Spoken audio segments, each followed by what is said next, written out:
This deployment with infantry to Afghanistan, can you talk about it? It turned out it was the most deadly Canadian tour there was. That's when we had the most casualties. We rolled out to Masamgar, so this is kind of northwest of Kandahar City, right along the Arghandab River, right in the spiritual birthplace of the Taliban. We get in the riverbed and we're driving up the riverbed, and a couple hundred meters up, first RPG comes in. It's one of the labs. No damage. We had the cages. Didn't really do much, and then mortars start coming in. It's like, okay, this is what we're here for, right? And we just start going to work.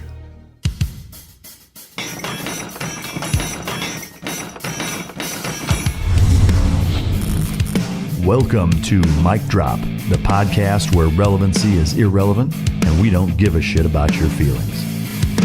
Ladies and gentlemen, as always, it's both an honor and a pleasure to welcome my next guest to the podcast. He spent 14 years with the Canadian Army in the Canadian Special Operations Forces, or CANSOF, with Joint Task Force 2 as a sniper. He's got 10 deployments to Iraq and Afghanistan, a few of which we're going to focus on in this interview. He's the CEO of SFE, which is Special Forces Experience, which facilitates post-traumatic growth, as well as a project called Citizen Green, which we're going to get into. He does mainline syrup before he shoots people in the face, and then he apologizes for it, eh? Ladies and gentlemen, welcome to the stage, Jeff Depatie. Thanks for having me on, Mike. It's a real pleasure. I feel like I'm on a fucking late night talk show here. Well, that's kind of the goal. It's a little different than I think most setups on purpose. Is that I like a little more. While it's a formal interview, I like it a little more casual. What's that? I said a little more me. Yeah, well, just trying to focus more on you guys as the guest and not the wide shot of two people sitting at a table facing each other. Which I like it. I think it's great, man. But it's great. That and it just they're usually long, so I like to be a little more comfortable. And I like to sit at a desk because I have notes, but I want the guest to be comfortable, so I try to keep it that way. But I appreciate you coming down. I know. It's hot as fuck down here right now, and Canada is Canada. So I appreciate you taking the time and coming on the show. I'm real anxious to get into all your stories and hear about your experiences. Excuse me. What's the most influential book you've read? The most influential book I've ever read, I would say it's a toss up between two: The Gene Keys or Power versus Force. Those are both the titles. Yeah. Gene Keys is one book. Okay. And then Power versus Force. I couldn't really break that apart and say the most influential out of those two. What's the gist of each of them? The gist is like right here, these are all Gene Keys on my arm. And the idea is that human beings, according to this book, show up with 64 behavioral archetype patterns that operate at what we'll call a low vibrational shadow pattern, a mid pattern called the gift stage, and then a acidic stage. If you think of levels of consciousness, that's what it is, the ebb and flow between those. And it's kind of like a complete personality metric, if you will. It's excellent. The man who wrote it, I think right now he's the greatest poet that's ever lived, personally. When was the book written? I think it was published in 2011. Oh, okay. 2011, yeah. So what he's doing right now is pretty forefront in that field.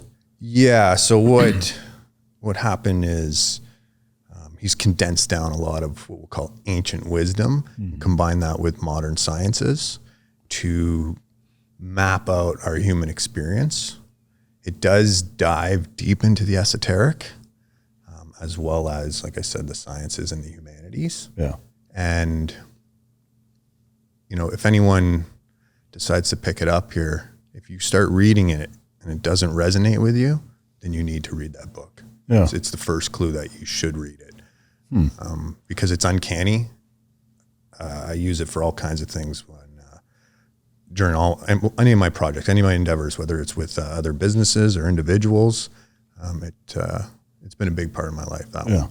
Is there a mechanism with which you apply it, like a protocol almost that you go through in how you use it, or is it too broad spectrum to? Well, yes and no.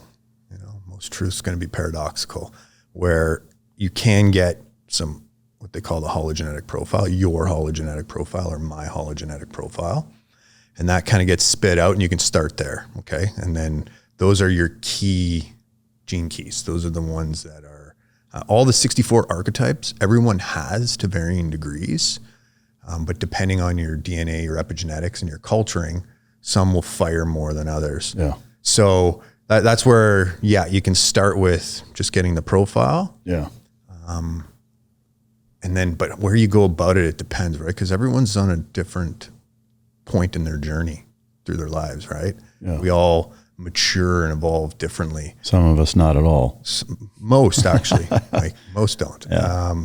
It's like right on. Yeah. Right there. That's why it's important. Can you show the tattoo to that camera? So what we got is, that's my business's logo, the SFE. Okay. Stands for self-transcendence for everybody. Then each one, they're actually hexagrams, Chinese hexagrams from the I Ching. But like I said, he grabbed a bunch of different wisdom and condensed it down. Then he used these as what we call the keys for it. Huh. And how many keys are there? 64. And that's, but each person's going to have a different variant of those 64. Yeah, and then each one has 6 subvariants. It's kind of cool because it really does show that, like, mathematically, there'll never be 2 people the same. Yeah. And I like that, because I do think that modern day personality metrics try to boil people down to like this predictable pattern. Oh, you're one of 16 or something. But really, everyone truly is a unique snowflake, if you will. Do you believe in reincarnation? Do I believe in reincarnation? What I believe is that consciousness flows through everything. That's what I call it. Some people might call it God. Some people might call it the Akasha. Physicists might tend to call it quantum energy. And it's between you and me, right? It doesn't stop. It flows through everything. And I think whether you have a physical death or an ego death, you return. I say return as if you're separate. Only the mind keeps us separate from it. But you return to that stream, that energetic. And even in physics, they say information is never lost. Yeah. So in that way, yes. But what I also think is in our DNA, geneticists mapped out a good portion of it, but they got this huge portion, 60 to 70%, if not more, that they call junk DNA. And I think in there, that's where the aliens come from. That's where the aliens come from. Yeah. I think in there's things that are stored, and potentially, down the road, some things reignite and they start firing in certain patterns, and maybe it feels like reincarnation that way. But, the universe is strange.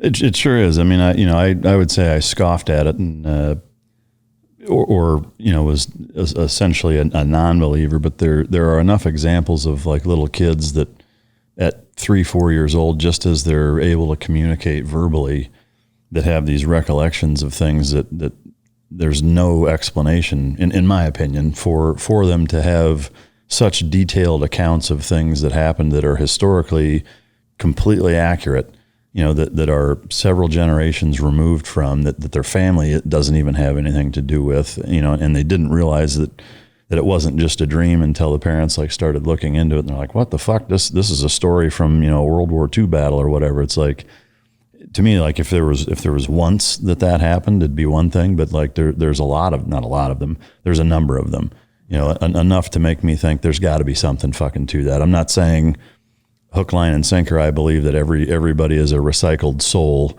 but I think that there's something to it, whether it's consciousness flowing from generation to generation, or if there's some almost network of energy that exists in the universe that connects everybody, forever. That seems probably a little more likely, but it's fascinating shit. I mean, we could do a whole episode on that. I know that's not why you're here, but what I don't mind touching on it though. Yeah.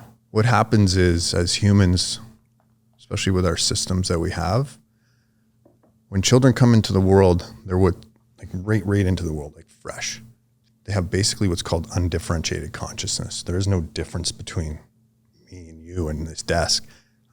We put time and space in there intellectually, and that removes us from being able to pierce through that veil over time. So I think what you're saying is more like dipping into the Akasha or the Tesseract, where that information is there and it's stored informationally, physically, somewhere within the quantosphere.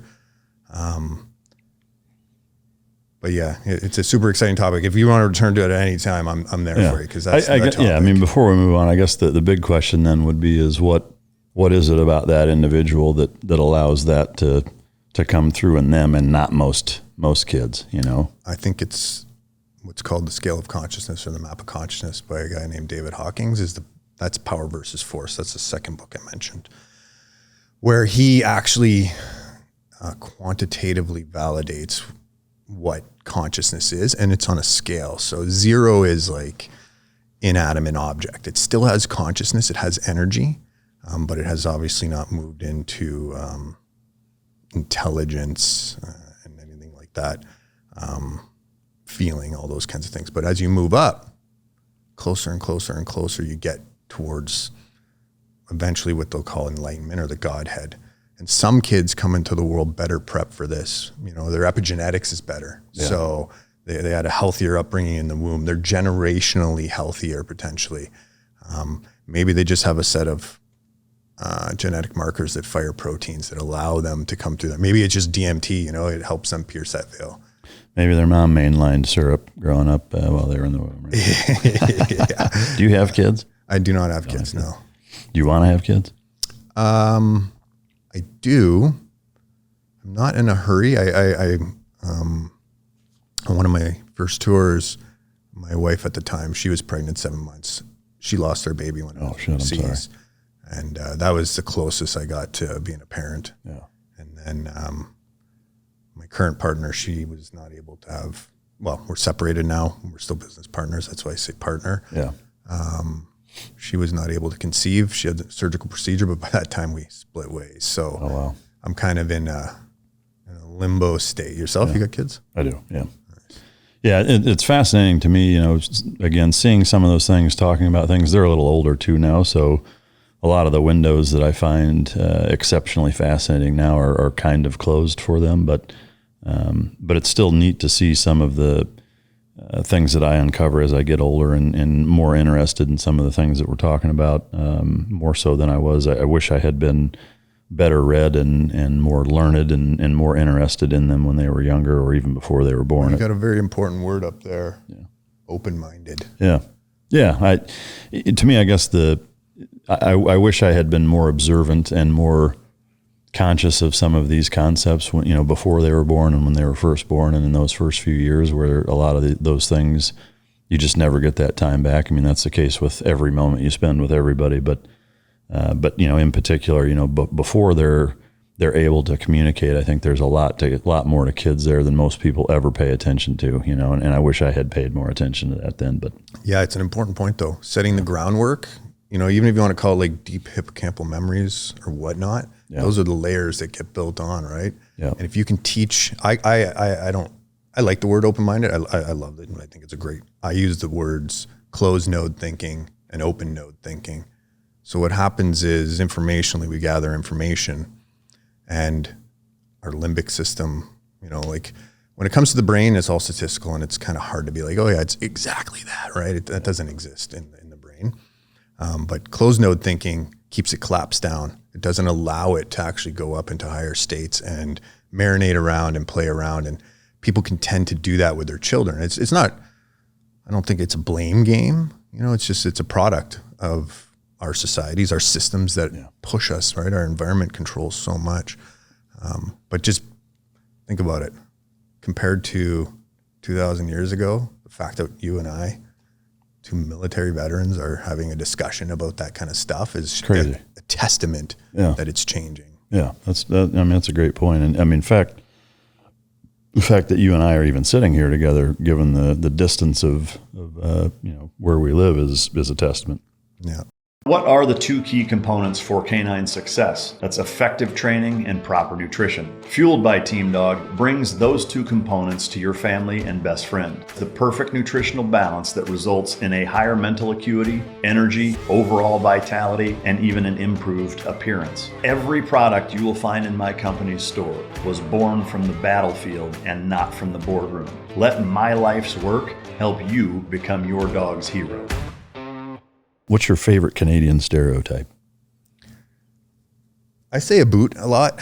I'll use it in text. What are you talking about? Autocorrect's always like, no, it's not that. And I'm like, yeah, that's what it is. That's what I want. I say a boot a lot. I think kind of like on a non-funny scale, I think a lot of Canadians are dicks and not as nice as people think. Yeah. Right now, Canada's so constricted down. It's unbelievable. Yeah, I mean, I have seen that. I guess, the Canadians that I do know are some of the most solid, nicest fucking people I've ever met too, though, and I've been there a number of times and always had really, really positive and pleasant experiences there. But with the exception of your fucking Border Patrol, I did not have good experiences with those guys. But yeah, I got a little bit of kind of jokingly PTSD with Border Control anywhere because my wife, Jess at the time, she was American and I'm Canadian. Yeah. And we didn't apply for any kind of residency. So every time was like, it's in the hands of this person. You know what I mean? Like what fucking mood they're in. And what mood they're in. Yeah. Did they have lunch yet? You know? I delivered a dog to a client up in Canada in the Toronto area. And I purposely went way the fuck up north in Michigan to, I don't remember the border crossing, but it's one up in northern. Maybe Sault Ste. Marie or something. You could mention, I probably wouldn't even recognize it, but it was a rural one. Instead of going through Detroit, I went way the fuck up north to try to, it's like the DMV around here, like the ones in Dallas, they're all dicks because it's busy and they're pissed. And, you go out an hour outside of town or wherever and they're nice and there's no line and they're like, yeah, come on in and they'll help you, whatever. And so that was my thought process. Looking back on it, that was the wrong one because they're bored and don't have anything better to do. So, I mean, it was like a fucking prison search. I mean, they took my car half apart, like separated me from the dog, and it's a protection dog. So he's, not fucking happy about it, popping his jaws at the fucking people there. And I mean, they took everything out of my fucking luggage. They took the spare tire out. I mean, like they were taking shit apart, in my car to search things. I didn't have anything, but I sat there for almost 4 hours.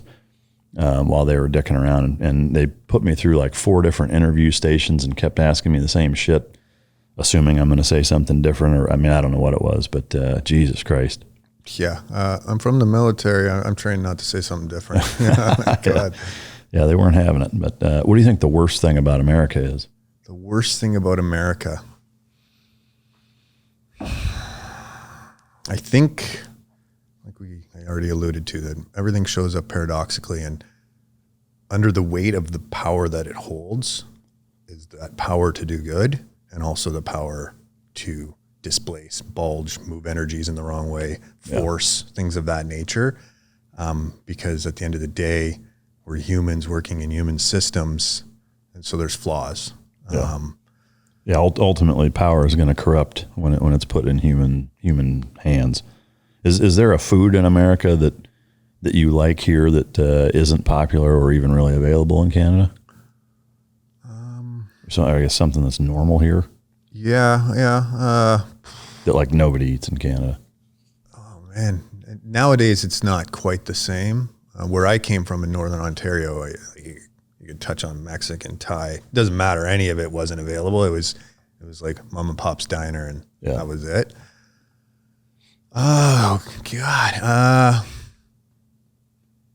Maybe like Creole food or whatever. Creole food, however Cajun you say it, in Louisiana. Like that kind of like etouffee and fucking shit like that.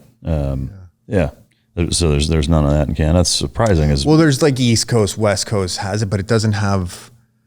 The East and the West Coast don't have the same French culture built into it, so it didn't produce it that way. Yeah, I got you. Po' and all that kind of stuff. What is your morning routine on a normal morning where you're in town and you don't have a bunch of shit going on? So I kind of think of routine as the precursor to rut, which makes it difficult because you don't want to be making new decisions every day. So I condense it down to what I like to call principles. And I like to be able to take it with me wherever I go. And then that'll be part of my routine. So in that includes like no surprises, some kind of movement. What time do you normally get up? Is there a set time? Set an alarm. No. Yeah. I don't set an alarm anymore. I've created my life to be in a position where I don't set an alarm as much as possible. Yeah. So I guess that's part of the routine. But I'm usually up say 7 o'clock. We'll call it a little left and right of that, depending on the day before. But right away, I lay in bed. Before I even open my eyes, I smile a bit, say some positive affirmations, and I set some intentions, my further out intentions that I want. You know, I want to call in this. I want to call in this. I don't spend a lot of time doing it. And then I'll pop open my phone, which is, you know, here nor there. But what I do in it is I have some videos and sounds. Then when I open my eyes, I play those, and they help center that attention as well, right? Because that's what we're doing. We're programming our attention to be able to soak up the environment, to call in what we want. Then I pop out, like I said, a little bit of movement, like small amounts. I'm at a point in my life where I'm more interested in longevity, as opposed to holding on to bulk and things that keep me sore. How much you bench? Yeah. Like I had to, like my shoulder's still dislocated and torn. So now I'm thinking, okay, I want to live a little bit longer. So it's actually harder to minimize and just do 15 push-ups. Sure. But it just get it moving. And in that, I'll fold in some like yogic or on it style movements to get inverted, get fluids to like my pineal and my septum pellucida, which just help elevate joy. And then I usually have a book with me, paperback. What book are you reading right now? Right now I'm reading 2, The Physics of Consciousness and Consilience. You read 2 at a time, huh? Yeah, I read about 4 at a time. Oh, shit. Those are the 2 paperbacks, and then I listen to a couple audiobooks as well. Oh, okay. For me, I'm a 1 book at a time kind of guy. Call me simple-minded, but I like to keep it. No. Then you give it all your attention. Yeah. Yeah. So you said you're from Northern Ontario? Correct. Yeah. Well, actually, before I get into that, is there anything else you do in the morning? Yeah. I put in some kind of hot liquid. I don't really drink caffeine anymore. It was heartbreaking. That was one of the hardest things in the world, but I didn't want to give up coffee, so I do decaf, but it really fucked with my arthritis. So I've had to transition away from that, but just some kind of hot liquid. And then that's about the core of it. So what happens is I use delta, theta, beta, alpha states of brainwaves on purpose. I shift between them. And then I use what you can kind of look at as a concentrative state, which is primarily beta, where you're really focused. And then I'll turn that off and I'll go backwards a bit into like a theta, which is more contemplative, where I meander through thoughts. Not all the way back to delta. Those are sleep patterns. And in that, I'm searching for they kind of think are what's called gamma patterns, where you have insights, where you fire neurons in a new creative pattern, or you decide, to kill a thought, to undo ones that don't serve me. And that's like I was saying, the reason I avoid some routine or a huge routine is because like I don't know what I really want in 20 years. And if I'm going to set a habit, like I better be sure of it. You know Sure. what I mean? I don't want to become a prisoner to it or have to like really strive to undo it. But again, it's not like discipline's out the window. It's not like it's use it when I want, how I want. And then, and I try to keep it simple, to be honest with you, because you only got so many decisions in a day. So yeah. Do you, would you consider that a form of meditation or meditation? If not, do you spend time at any other point throughout the day focusing on things internally that way? Yeah. So here, I'll back up and I'll expand on what I was saying about concentration, contemplation, and meditation. So to me, concentration is whatever you're doing where you're fully engaged, like your attention centers are pointed at that, and you're using usually, upper cerebral areas and really those strong beta waves. Contemplation is where you meander between like a theta and an alpha state. Okay. You kind of like draw it in, you let it sit with you, see how you feel about it. You move it back out and let it pass on if it needs to pass on, right? So maybe you bust out the journal and do something like that. I did forget to mention I do a 5-minute meditation in the morning as well. I listen to the same one. It's the bell chant. I got really close to it during a daime ceremony, and it just helps trigger like really great release for me. It's only 5 minutes. It's super nice and chill. And that is where I try to go into like beyond into the theta, where it's kind of you get closer to being empty, if you will, you know? Yeah. So some people use the terms contemplation and meditation interchangeably. And in my point of view, that's how I see them. But yeah, definitely, as many times as I can, I'll try to even just like one big collective breath just to recenter and push out, you know, because a day, like even like right now, I've been on the move traveling. We're filming a doc. So I came from an interview in Toronto, which is not where I live, you know, so now I'm in a foreign environment, fly down here, you know, foreign environment, you know, and it's not a big deal. I mean, I say foreign, not too much difference between Toronto and Dallas, but so it catches up, right? You're going through the magnetron at the airport, and, you know, flying's pretty jarring. So yeah, I try to move back to that state as much as possible. Yeah. Are you into any type of hallucinogenics or drugs of any kind? Yeah. I don't know if I'd say I'm into them, but that's a breathy question.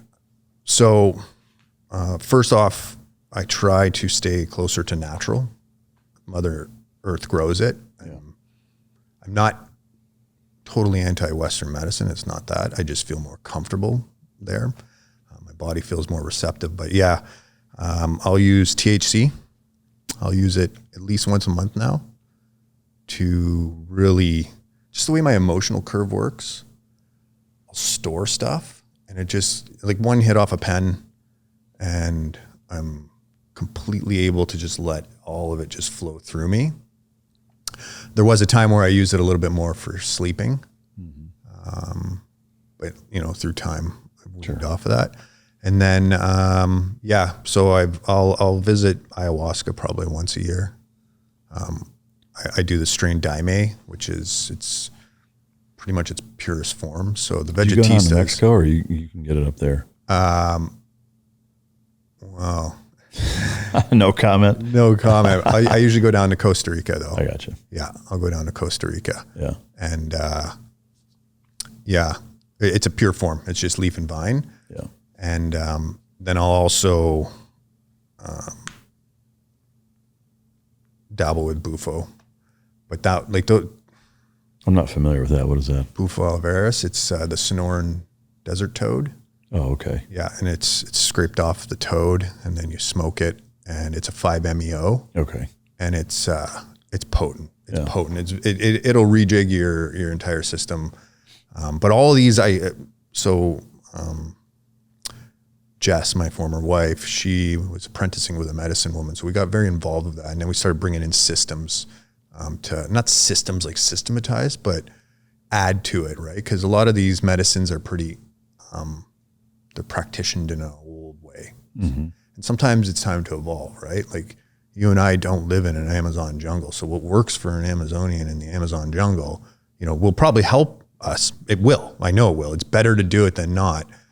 But there's also other things we should do to nurture its effects up front and afterwards, most importantly, to resolve and dissolve.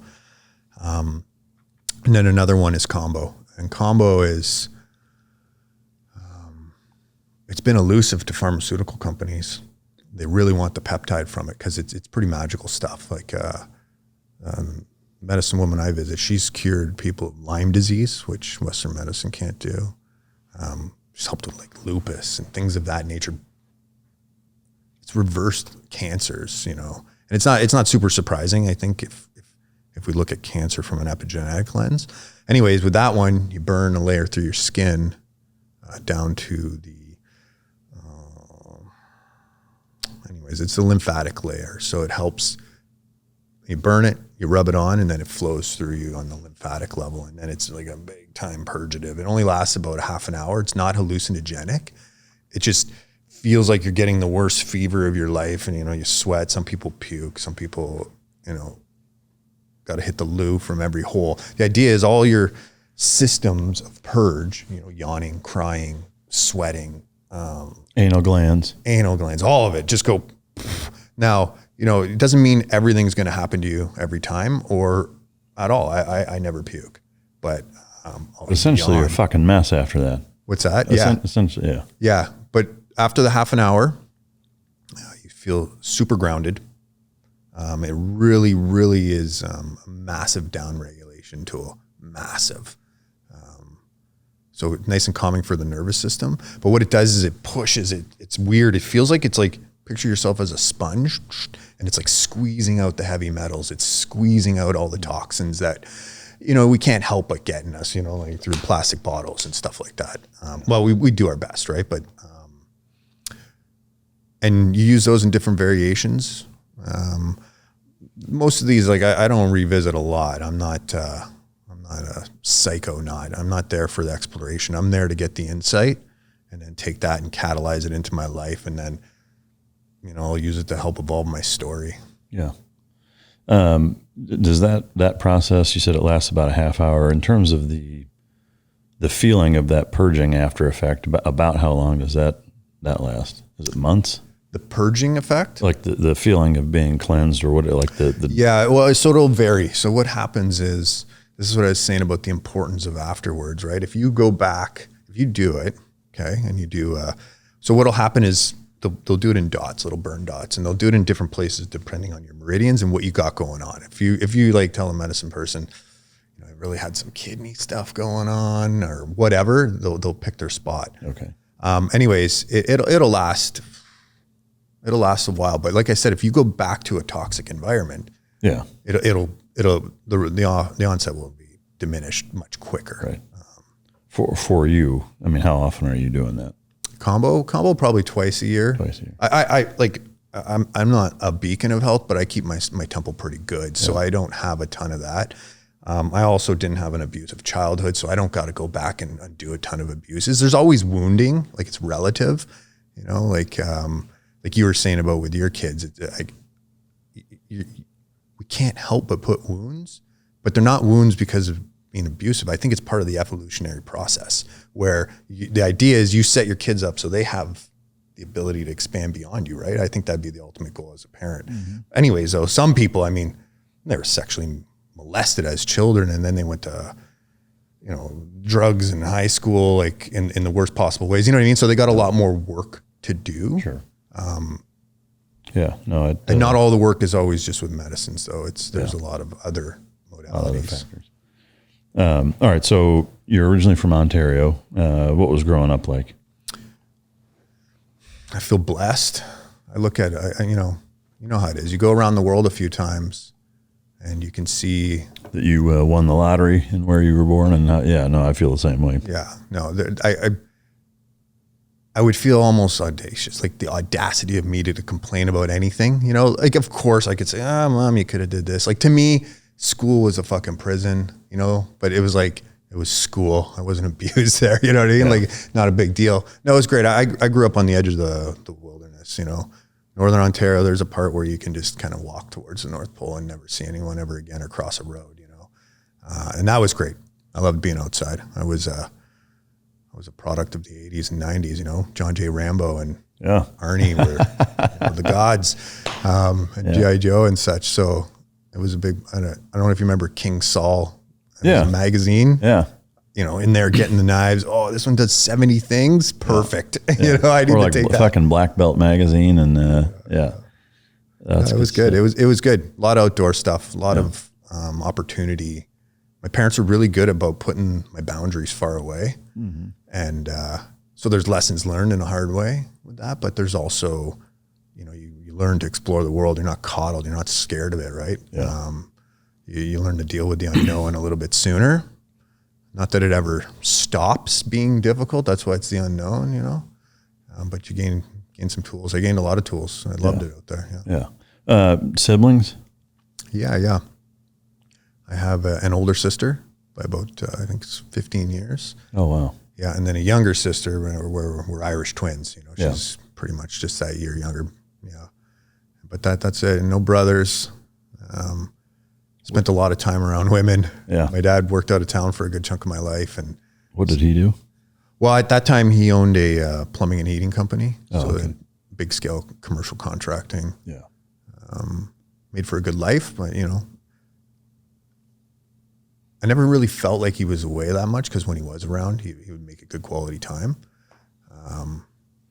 yeah, I had a lot of female influence, which helped me out and also set me up for success in high school. Yeah. What do you mean? Did your mom work, or was she a stay-at-home mom? So she was working, then I was born, and they came to an agreement that she'd be a stay-at-home mom, which I think is priceless. That's just me. Like, yeah, I agree. I think it's literally the most important job there is, especially because my experience with it was really, really great. And I wouldn't want someone to not have to go through that. So, but anyways, she did a bunch of other stuff. She volunteered. We were really big into like snowmobiling. So she was a governor of the Ontario Federation of Snowmobile Clubs and stuff like that. Oh, shit. Yeah, she dabbled on the outside like that. I noticed you called it snowmobiling and not snow machining. You guys call them snowmobiles up there or machines? To me, it's fucking weird. A snow machine is a machine that makes snow. Yeah. Like at ski resorts, you know? Yeah, like, I would say sled is probably sled. Ski-doo. I mean, Northern Ontario is pretty French, so you got a lot of ski-doo, you know, like. I mean, ski-doos down here are fucking jet skis. Jet skis, yeah. Not too many. Texas gets some snow in some places, but nothing really. Not really. I mean, not enough to. I don't think that you would find a snowmobile in the state other than driving through on the way to somewhere else, maybe. But yeah. But did you play any sports growing up, or do any hunting? I did hunt. Yep. I could just leave out the back door and go bird hunting and stuff like that. Any big game shit? No, I didn't. I've never gotten into big game. I do have this like urge to, but it's not really from what I think is the right place. I just want to get the longest long range kill on a big game. Yeah. Like I would eat the meat and I'd honor it, you know, but I don't know if like anyone else you've chatted with has come across this, but like after you leave the military, for me, hunting changed. And No, I could give a shit. I don't like hunting, honestly. I mean, a lot of guys, which I would say I'm more abnormal that way. Most guys that I worked with or know or you know run around with, associate with, etc., are pretty big into hunting, especially bow hunting, which to me there's a whole different element of that which I can respect and tip my cap to for sure. As far as the discipline, dedication, skill level, you know, will to endure it, you know, things of that nature that it takes to be a successful bow hunter. And I respect the shit out of all of that. For me, it's just very simply, it does nothing for me enjoyment wise. Yeah. And I have enough other things going on to where it's like, if I'm going to carve time out of my already busy schedule, it's going to be for shit that I enjoy the most, and hunting isn't it. You know, now if some catastrophic event happened where my family was dependent on me to provide meat, then yeah, I would be a hunting motherfucker, you know. But right now, when I can, you know, order really good meat through the mail, through you know, really good steak purees, or go to the fucking grocery store, I'm gonna always prefer that, and then do shit that really blows my hair back that I don't have. Yeah. You know, some people might roll their eyes here. As far as purity, game meat's great, but as far as taste goes, it doesn't float my boat that much. Yeah.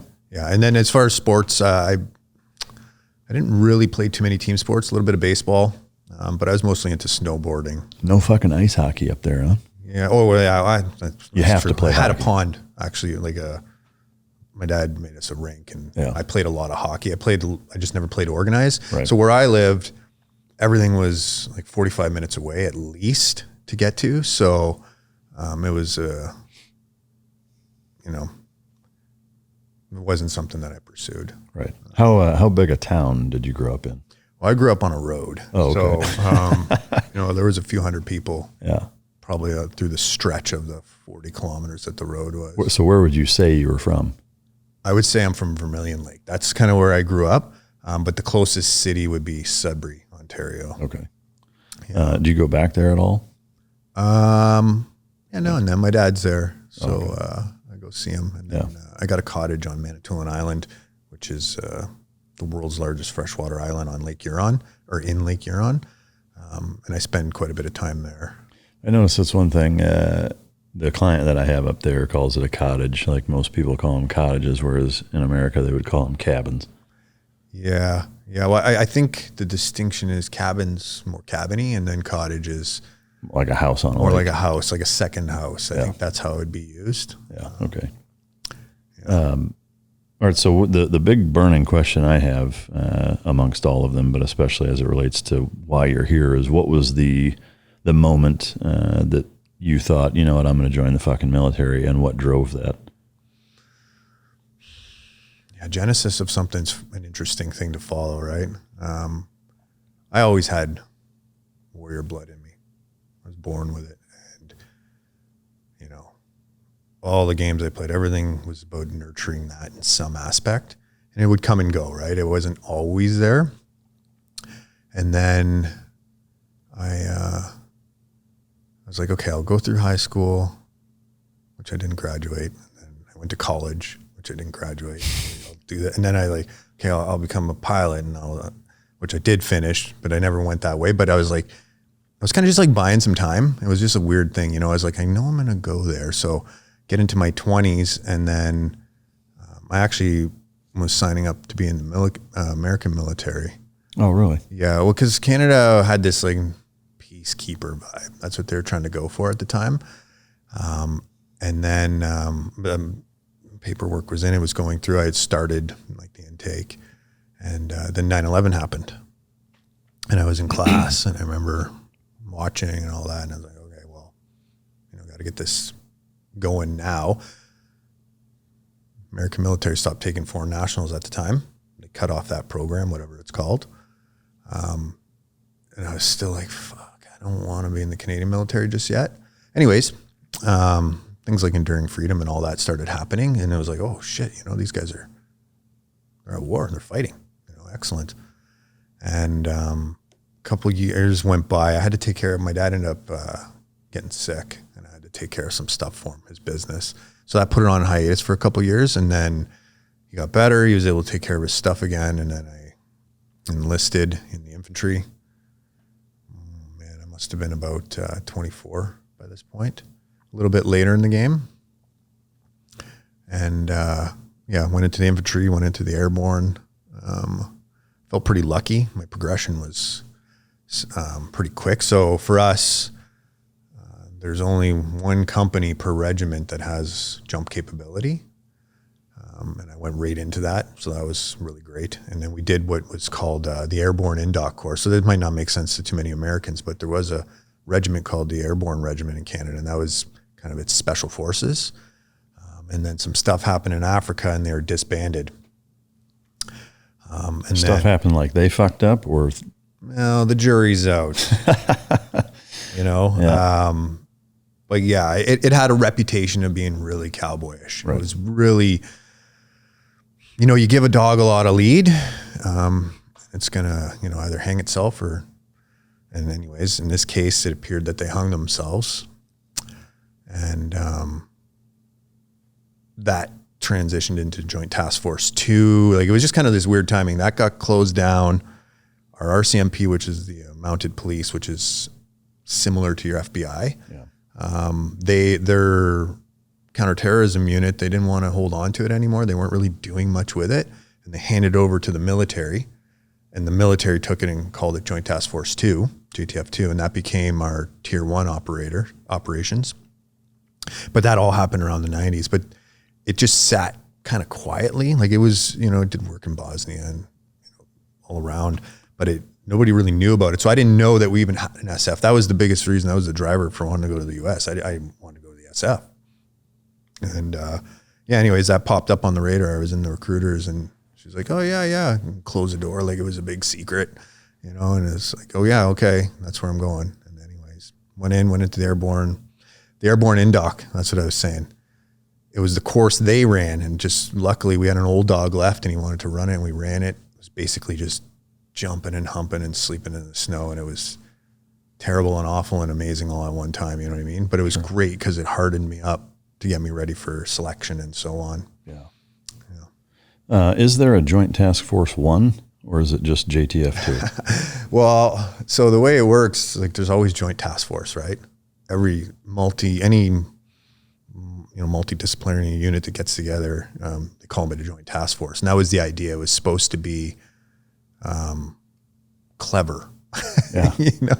So it just looked like this like ambiguous thing. So technically, no, there's no JTF1. Yeah. So it's like the checkbook that starts at check 105, so it doesn't look like it's the first check you've ever written. Exactly. It's all an illusion. Yeah. So once you got into that unit, did you go, do they have an in-house sniper school that you went through fairly early on, or how did the sniper progression work? So, no, not really. Not super, like not right into the sniper program. I was doing other stuff, breacher. We call it an MOE, method of entry, but yeah, breacher, jump master stuff, free fall, that kind of stuff. And then a couple years in, the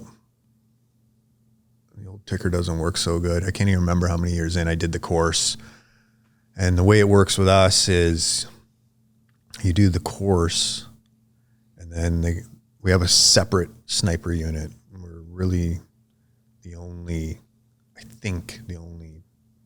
certainly only tier 1 operation that does it. But most of them, their snipers are embedded within their squadrons or their teams and stuff like that. Where us, we have a separate sniper house, unit, which has pros and cons.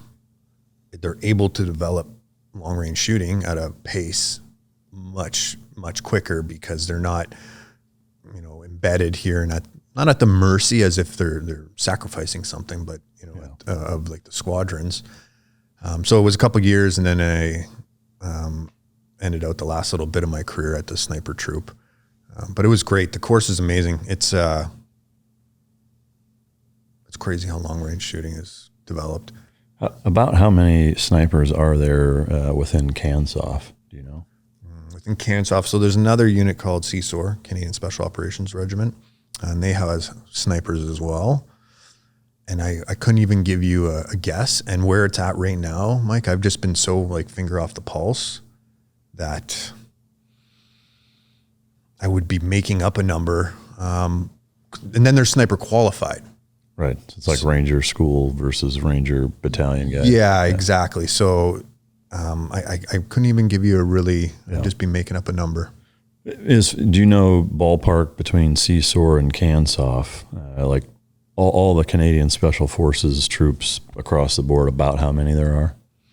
Yeah, so numbers when it comes to, especially for JTF2, are pretty close hold, as you can imagine. Yeah. I would say, again, I don't know, but if I was to guess, I would put it somewhere around maybe 600. Yeah. So the way it works, CANSOF is the entire unit. Think like a JSOC kind of. And then there's JTF2, and then there's CSOR, that's the tier 2 unit, if you will. And then there's like the helicopter squadron, and then there's CJIRU, which is our kind of biological nuclear response team in that. And they have what are considered operators, but let's be honest, most people don't really consider them operators. Right. Sorry guys, I'm not trying to be a dick. Sorry. yeah, exactly. Yeah, I got you. All right, so a little ways in, had you done had you accomplished or I guess finished any deployments prior to going to sniper school with JTF2? Yeah. In the regular army, I went to Afghanistan, and I had hands down the best tour ever. And then I deployed to Iraq as well before heading there. This deployment with infantry to Afghanistan, you said, was basically a wet dream of a deployment. Can you talk about it? Yeah. I've just started actually revisiting some of it, which is kind of interesting. That when I left the military, I don't know what I did, but I just pushed it behind me. We arrived in 2008, so it's getting on, but like it was still, it turned out it was the most deadly Canadian tour there was. Really? That's when we had the most casualties. Most people go home and repatriated. So we got there. We arrived in Kandahar, and you know how it is. It's an interesting place, we'll call it. And we spent one night in CAF, loaded up So we were light infantry meets mechanized. So we had the labs. I think you guys call them strikers. And we rolled out to Masamgar. So this is kind of northwest of Kandahar City, right along the Arghandab River, right in the spiritual birthplace of the Taliban. And we go and we spend one night, you know, and it's not too bad, right? You're kind of a little bit culture shocked, soaking up everything that's going on. And right on the drive, just like to show the intricacy of what was going on there, because it was hard to tell, right? It's hard to tell who's who in the zoo. And one of the guys driving the lab, seen this thing going on, and it's a construction site. So they're building Highway 1 across Afghanistan, and the idea of Highway 1 is to make it bomb-proof, right? It's all cement, and so they can't dig in IEDs. The construction crew was actually digging in an IED. Kind of thought, like, okay, that's suspicious. Anyways, we get to Bob Masamgar, and we report it, go back, and it was the biggest IED in that area that they'd ever tried to put in. It was massive amounts of HME. And it was like, okay, this is what it's going to be like, you know, starting to get that feel. The next day, we are set to put our platoons in combat outposts.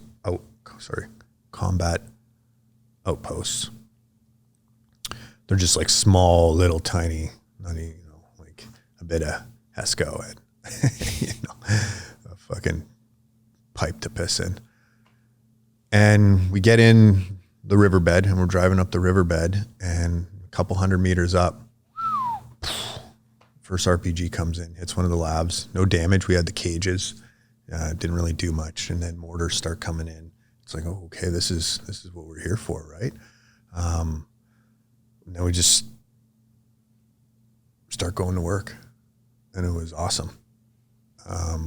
It was really, it's kind of neat, right? Like the first time you kill someone, you know, or see someone be killed it's the first time, right? So it's like, oh, okay, here we go. And it was a mortar team. One of the labs just strafed it. And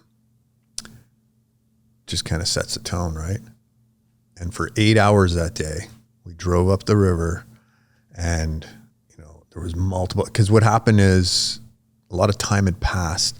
The companies, the Canadian companies that were in that AO had kind of let it go. They weren't pushing past a certain easting. So they had all kinds of time to dig stuff in, get things ready, you know. So it was like multiple IED strikes and bombs coming in, you know, JDAMs. You know, I don't know if you remember the first time one went off close to you, but that. Yeah, I mean, shit, you'll never. I mean, each one of those experiences are ones that you'll never forget. You know. Yeah, you don't get to undo it. Yeah. Luckily, and you'll see as I go on why I feel very fortunate in it too. So we're going, it's that kind of day, all day. Then we get into our outpost, and then mortar comes through the C-can, which I think had a TV in it. No one was in it, luckily. And, you know, super quick high five, handover kind of thing, you know, because next guys are getting out of there, light of day is going. And it was awesome.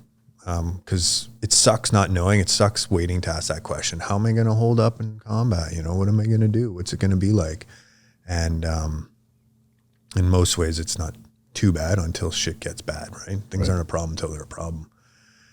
Anyhow, we're at now we're in an area called Zangabad, and that's like right in the hub of where they had time to grow now, because they weren't really. I don't know how it was with you guys at any point, but sometimes near the end of tours, pressure would be relieved a bit, you know, because it's like, okay, we're getting close to going home. We don't want to send anyone. We don't want anyone on the news, you know. But it was awesome. We started making a dent, you know.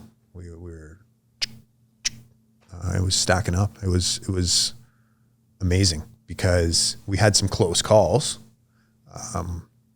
Actually, the first firefight we got into there in the outpost, this skinny little guy, King, you know, like one of those voices, like a little dork. It was a good troop though.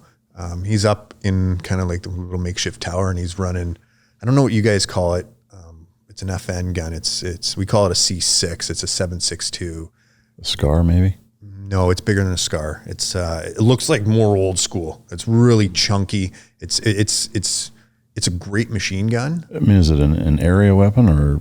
Yeah, it's an area weapon. Yeah. I mean, so we use most of what we used when I was in was the M60. Now it's the Mark 48. But yeah, so it's similar to an M60, except it's a little bit more chunky.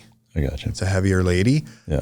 It gives it a nice, really tight grouping, but it's still an area weapon. Like it's like most machine guns, it's got its built-in cone, right? Yeah. Anyways, he's shooting that. He gets shot through that. Poof, it goes back. Now we're at this new level, right? It's the first time we got someone get shot. And we back him down, and I'm helping the doc work on him, and we're patching up his wound and stuff, and kind of like looking at him like, this is it too. You know what I mean? Like every time the cherry's popped. Yeah.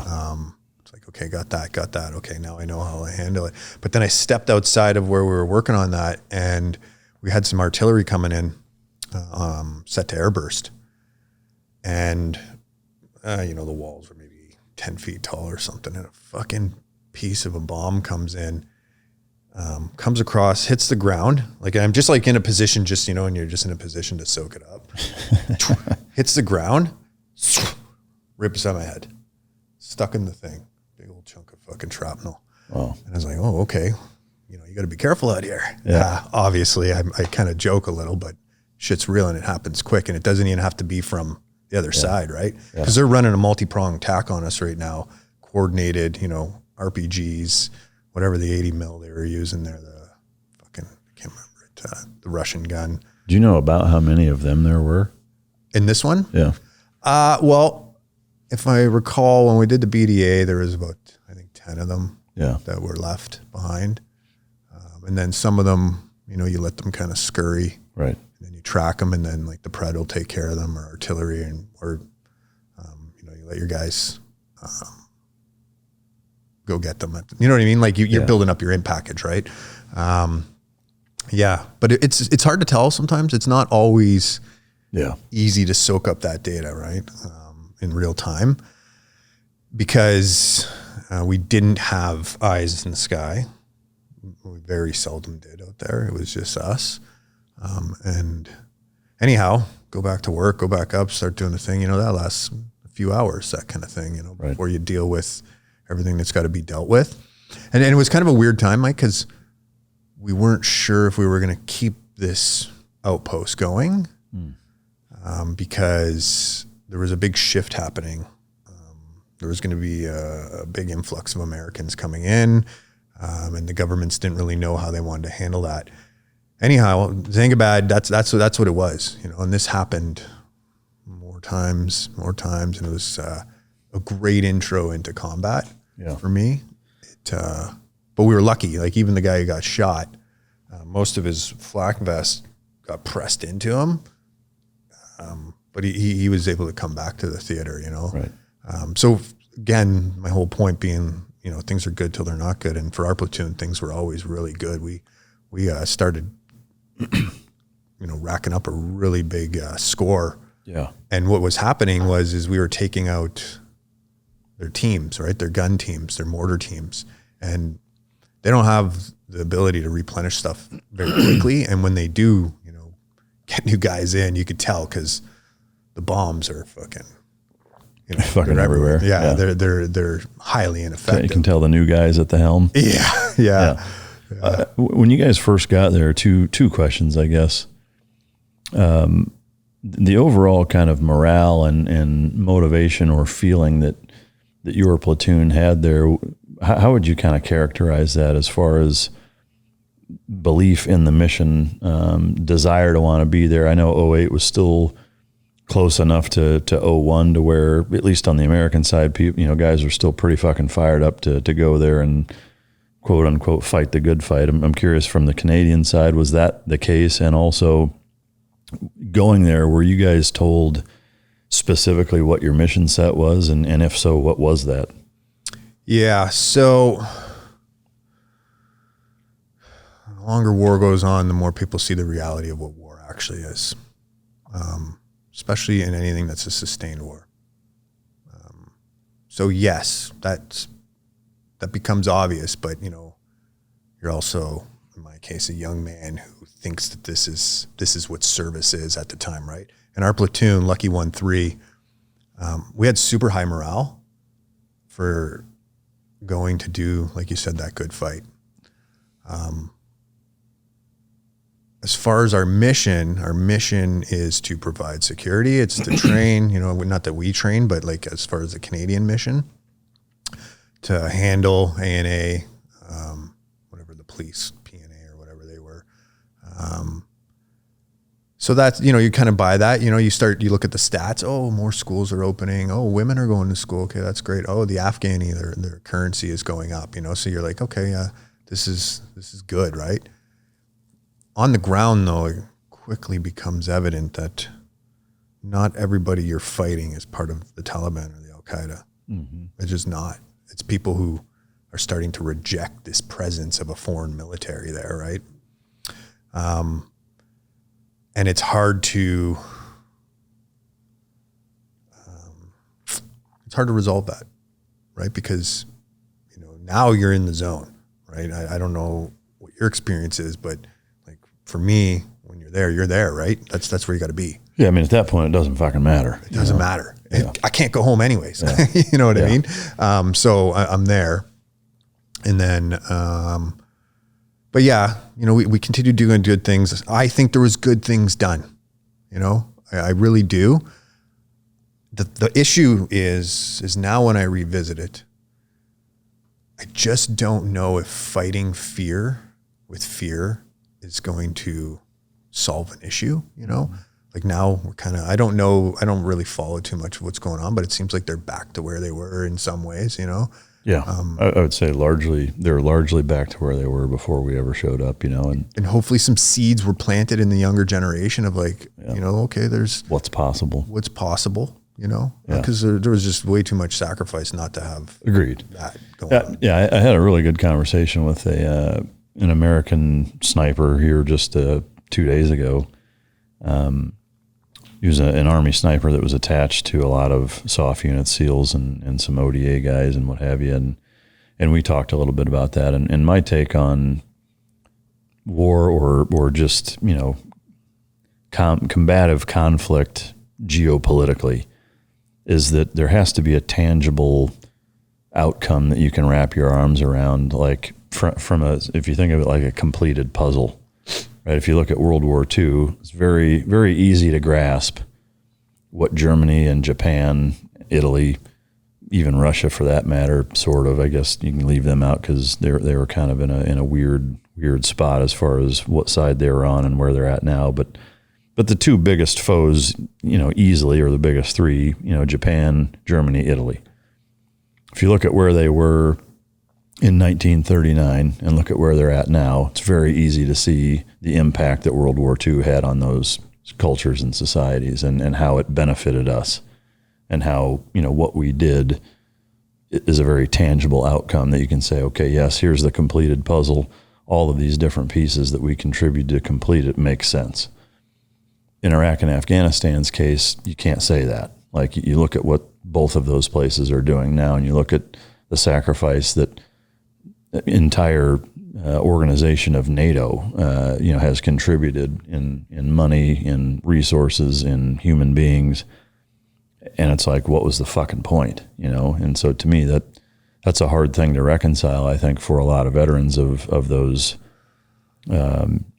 conflicts. But I think one of the things that I said to him was that I don't really look at it, at least from a service in vain standpoint of regretting it or anything like that. It's that all of us, were young men that wanted to prove something to ourselves, to our families, to our countries, and ultimately serve something that we thought, was the greater good. And ultimately, it's up to our elected officials to decide how best to use volunteers such as ourselves.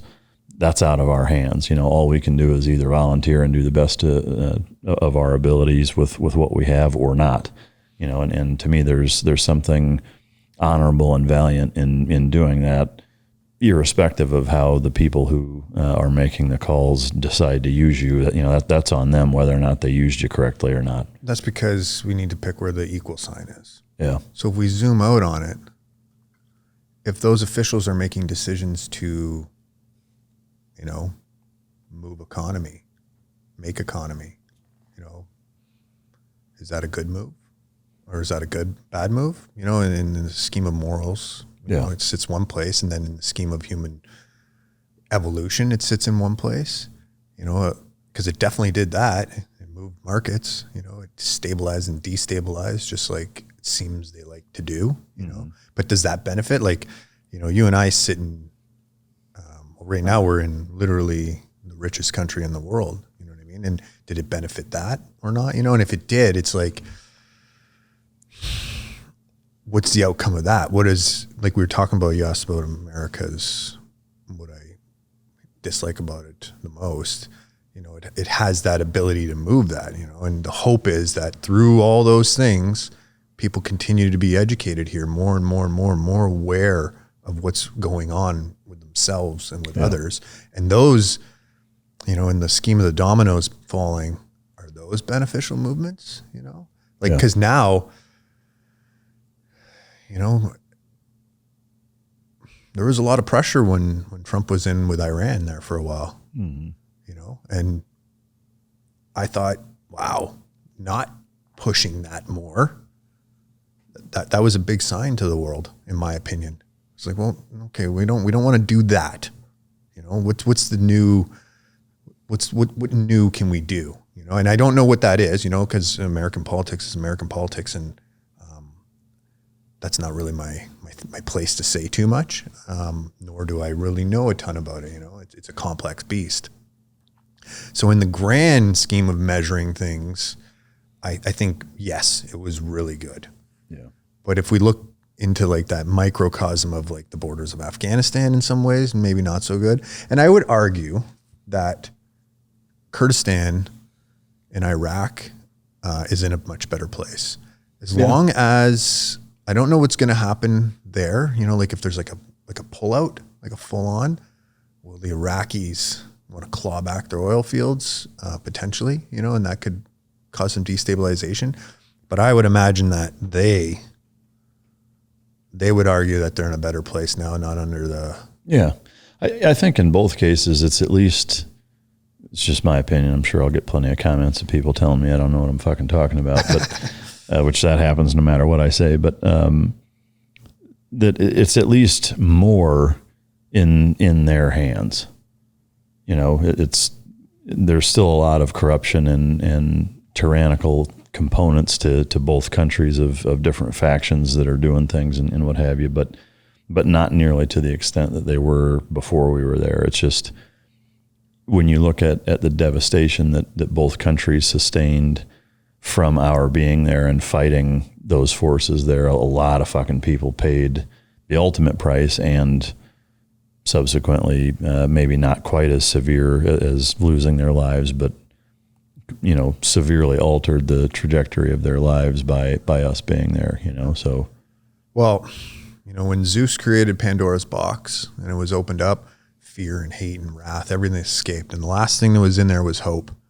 And that's what I mean about those seeds that could have been planted in those young men and women of hope that something can be better. Like you said, it has to be in their hands. It has to, because we're not Iraqis or Afghans, we will never be them.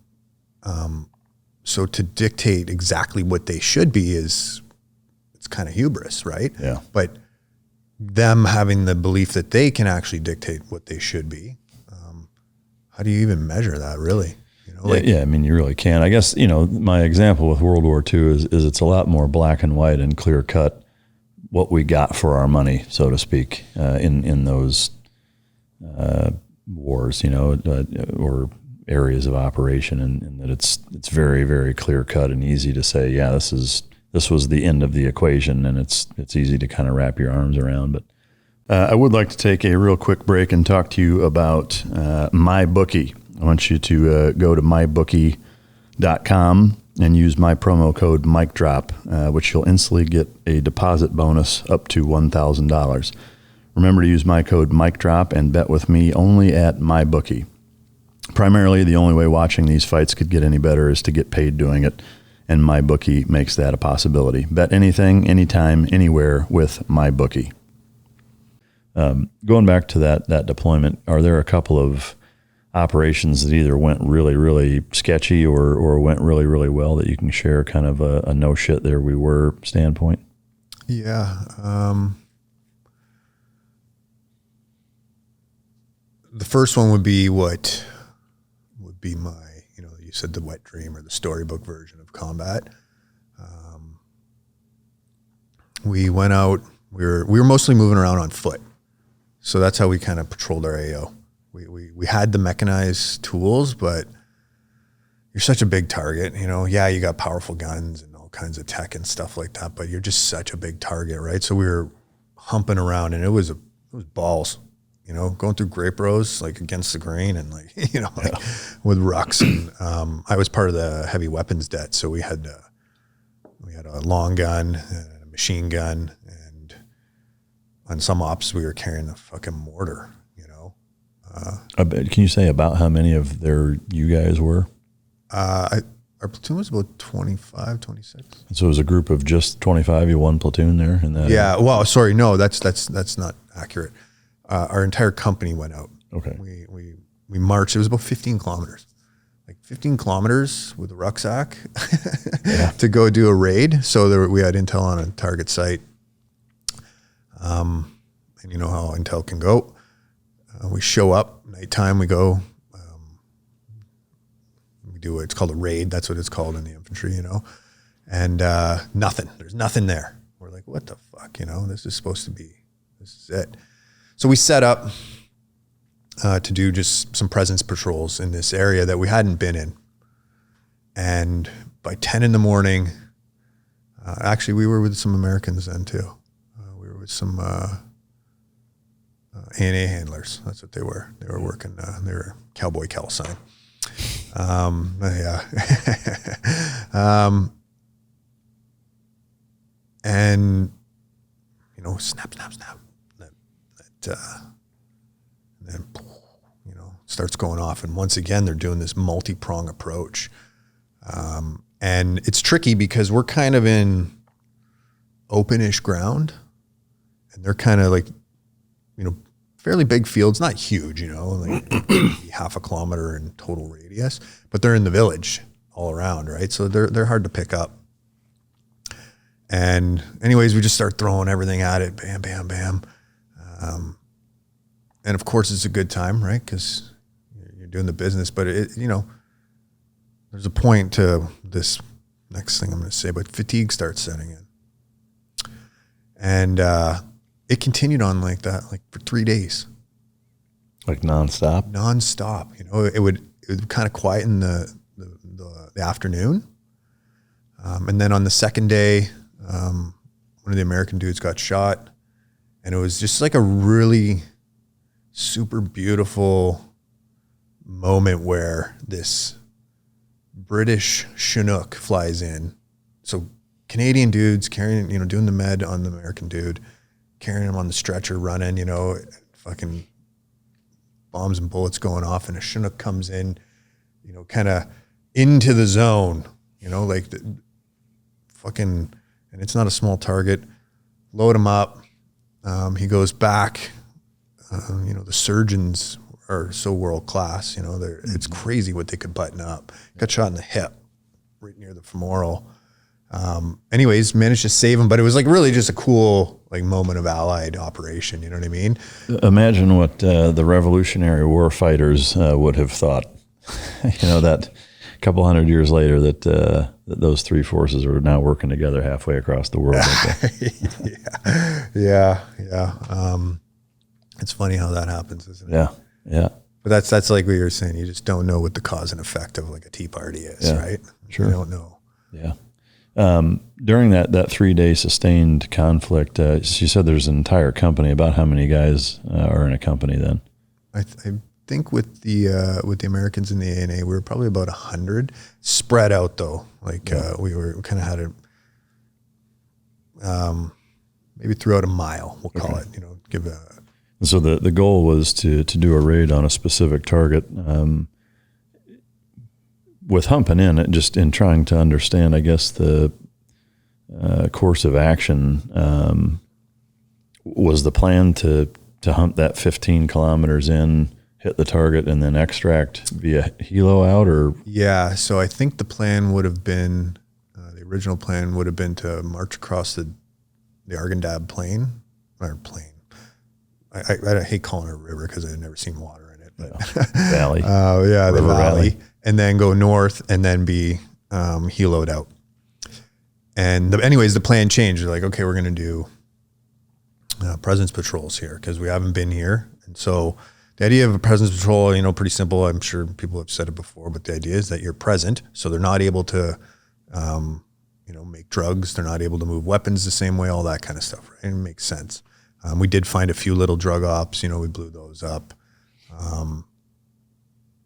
But yeah, we were lucky because usually when the plan changes from some bright idea above, that's when things can go pretty wrong, right? Mm-hmm. When you have a really good grip of the plan and you can control as much as you can, it usually goes better for you, right?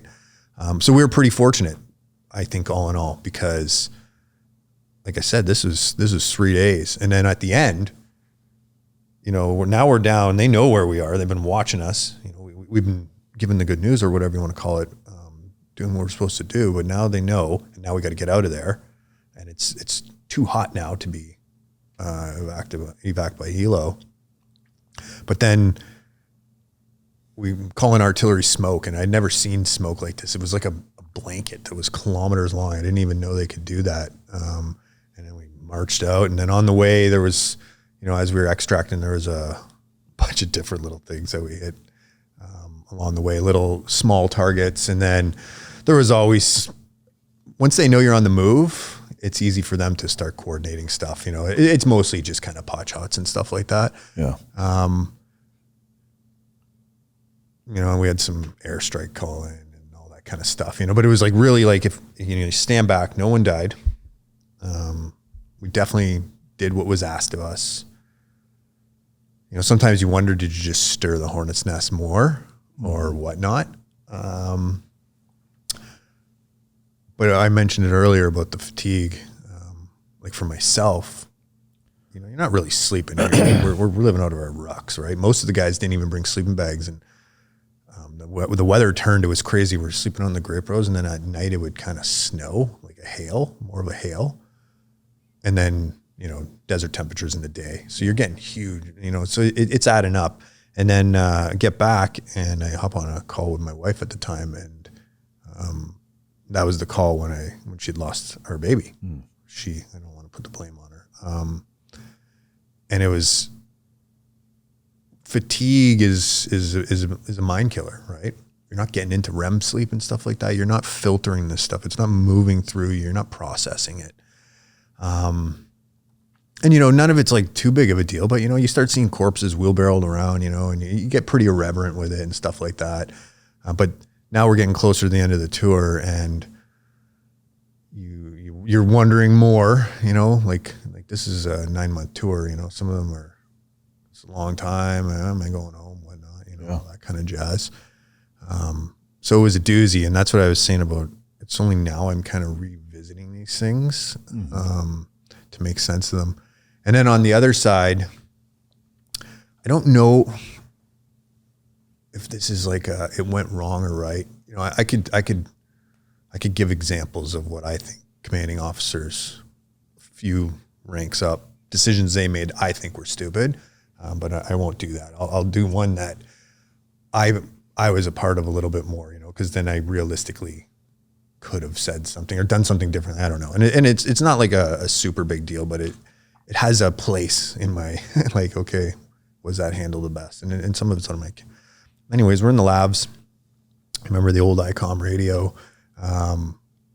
Our interpreter, our Tajiman, I noticed he was keying it in. So what he was doing, he was sending what we were saying back to whoever, right? where they're just supposed to listen to it. And I noticed that, and I was like, okay, maybe that's just like, I'm noticing things. Watch a bit more, and then it happens again. And I'm like, hey man, like watch this, like check this out. Anyways, then the platoon commander gets involved, and it turns out he's been, in essence, spying on us, given whatever you want to call them at this point. Feeding info. Every move we're making, because we're in the command lab at this in this point. And so anyways, the MPs, the military police, take them, and do their thing, and interrogate them and stuff like that. And then they just kind of kick him out of the combat outpost. And he didn't get very far. He was nabbed by whoever was handling him. Turns out, though, this guy's family was kidnapped by, we'll call it the Taliban, and they were using that as leverage to make him do this. Wow. He goes out, and they hang him in a grape hut. Fuck, man. So it's like, I didn't make that choice, but I that's why I said I'll say something I'm a little bit closer to. But obviously, you start to think about like, fuck, what could we have done differently there? Because this guy is in the ultimate rock and a hard place. Oh shit. And now his family's without. So that was one of those moments of like, I know it's not super productive to think, if I could do something different, what would you have done different to do it again? In that situation? Yeah. Well, I think what we could have done is, I guess you personally, would you have done anything different? Well, I think you could push a little harder, right? So at the time, I like to think of like fear-based and love-based decisions. Fear-based is from a constricted place where you're not really getting all the answers, right? When you're open and thinking, you can draw a little bit more. There was no reason we couldn't have said something about, because the decision to let him go was made, or not made, but kind of like asked. And it was like, okay, but we could have held him longer. Yeah. We could have held him and brought him to CAF. We could have held him and done a little bit different. Like, you don't know till you don't know. And I don't sit in a place of regret. But what I would say is I came at it from a place of hostility. Like, you fuck, that was my reaction. Not even computing that his children are fucking being held captive, Yeah. But that's real-time decisions too, though. Yeah. I mean, it's easy to armchair quarterback that stuff. And ideally, like if he could have told you that, and then you could have set a trap for them, like give them bogus info and then, save his family, that would be ideal. But you don't know that until you know it, and if by the time you find that out, it's too late. It's not like you could have done anything different. But, all right, so during this kind of 3-day engagement, that was pretty sustained, but obviously there were lulls at some point. Were there ever periods where, because as long as it was, and there's 100 guys kind of in a river valley, were there periods where you guys almost started to get overrun, or because to me, if I'm putting myself in the Taliban or Al Qaeda's shoes, that amount of time to kind of bring in reinforcements or regroup, were there ever any close calls that way? Yeah, well, usually when everyone that you're fighting is all around you, you kind of get that feeling like of overwhelm, of being overrun, right? Because all the time you're not really in control, because everywhere you go now, they're around you. I remember at one point, we had a grape hut that we were kind of keeping our stuff inside. But on the roof, I'm on the roof of it, and I got a something similar to like your M60 or something like that, whatever the 5.56 version you guys use. The saw. The saw, that's exactly it. So I'm up there, and I got the saw, I got M72s, and it's just like me up there, and then the guys are kind of down below. So I'm calling out what's going on, and just like running the machine gun. There's dudes everywhere, and they're popping out. So you're fucking running that, and then it's like the snap by, and I'm kind of out in the open really, because I'm not behind anything really. I'm on a roof, so I'm kind of like standing on a ladder. So I'm poking out like this, but enough to run the gun, right? Yeah. And if I go down, then for a good 180 degrees of arc, there goes the eyes for the guys below. And so running the machine gun, I go through all the boxes. We humped in, and now we're we're in a few days. So ammo's getting low. Get rid of that. Start launching some rockets. I love the M72. Yeah. Bang for its buck. It's such a great little tool. Yeah. And it was weird, this is like where I have one of those visions, of this woman running with her children in terror, you know what I mean? Because we got artillery coming in and, we're doing our job. And then, running on M72s, and I grabbed my gun and I got a scope on it and lean over. By this time, there's a guy up here with me now. His name's Farmer. Bam. Dude, dressed like, I never seen anyone of them dressed like this. Like he had black on. Like he was really turned out in his, whatever, man jammies. Pops out. I'm like, okay, I got you. I could see him. He's shooting towards where the Americans were. Pops out again. And like most of them, they're doing the, like they're not, bam, pops out. Down he goes. So you dropped him with a scoped weapon? It was I had a scope on my, we call it a C7. I'm trying to make it relatable. It's like our M4s? Your M4. Yeah, exactly. Yeah. I got some flack for it. Luckily I had a good warrant who was like, fuck off, because what it did is like I said, I was in the weapons debt. So I'd be calling mortar adjustments. The weapons debt's always in a position kind of overwatch, right? We had that responsibility. Mm-hmm. So we coordinated a lot. So the scope was huge for that. Like glass is so important when you're trying to find people that are, beyond a few hundred yards, people don't want to be seen. They're not going to want to be seen. That was probably the most intimate kill I've ever had. About how far away was that? Do you know? I was probably call it 150, 200 yards, somewhere in there. Yeah. Like the fog of war kind of stuff. Yeah. He thought he had a good position and he didn't. Yeah. It wasn't his day. Anyways, we carry on doing the business, and it was like that. I feel that's where I feel fortunate because I was always in a position to be in the fight. Yeah. Not everyone always gets to be in the fight, right? Yeah. Which can be shitty for those who aren't in it. For sure. Yeah. And it's such a stroke of luck, honestly, where you end up and why and how. And, and it's typically irrespective of caliber of individual too. It's like just this unit was at the right fucking place at the right time, or this one wasn't, and ended up in fucking Djibouti sitting, killing, having contests to see how many flies they could kill with one swat of a fucking fly swatter. It's like, it's weird how that works. But, so that whole deployment was pretty much like that. Lots of that kind of engagement. Yeah, it was, I think we got a lot of good work done. Mm-hmm. I know we got a lot of good work done. We also had, it was a bit of it was here and there. We were doing a handover with the Americans. So we were doing a lot of route recce's at times, it was got to move right down to the Pakistan border. It was pretty much like that the whole time. Yeah. Do you recall you were there 9 months? About how many legit firefight engagements you got in? What's legit? Like what you were talking about, where it's you're it's snapping over your head. You guys are engaging guys and actually taking them out. Oh shit, man.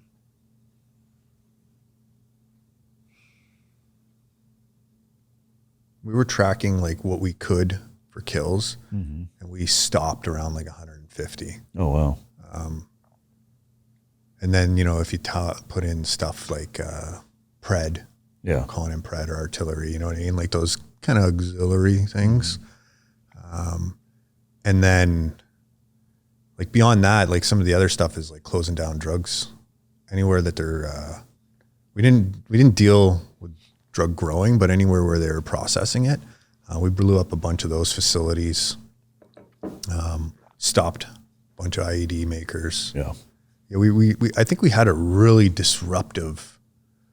I don't know what happened because in 2008 when we went, it was a winter tour, and usually in the winter they kind of slowed down a bit, but for some reason they didn't, and it I think it bit them in the ass. We did, like I said, have a lot of casualties comparatively, not around our company. Our company, there was a few wounded. Some ricochets, stuff like that, but no one was killed. It was like very, but what we did is we stayed very aggressive. That's your tool there, right? Yeah. You stay aggressive. Everywhere we went, we were very aggressive, without being dickheads. Yeah. Yeah. Without going full Russian invasion, right? Yeah, exactly. Like, cause you could very easily make them fucking hate you. It's a slippery slope with, any instances that way, especially when you're losing guys and there's some fucked up shit around it. It's easy for guys to transition into, full berserker mode and just go fucking ape shit. Yeah. Well, and then all of a sudden kids are getting shot. Yeah. And like, it's like, where does it stop? Yeah. So, all right. So you come back from that deployment and then you went to sniper school after that? No, then I went to JTF2. I went through our selection, our course and stuff like that. Yeah. And, how is that course lengthwise and difficulty comparatively?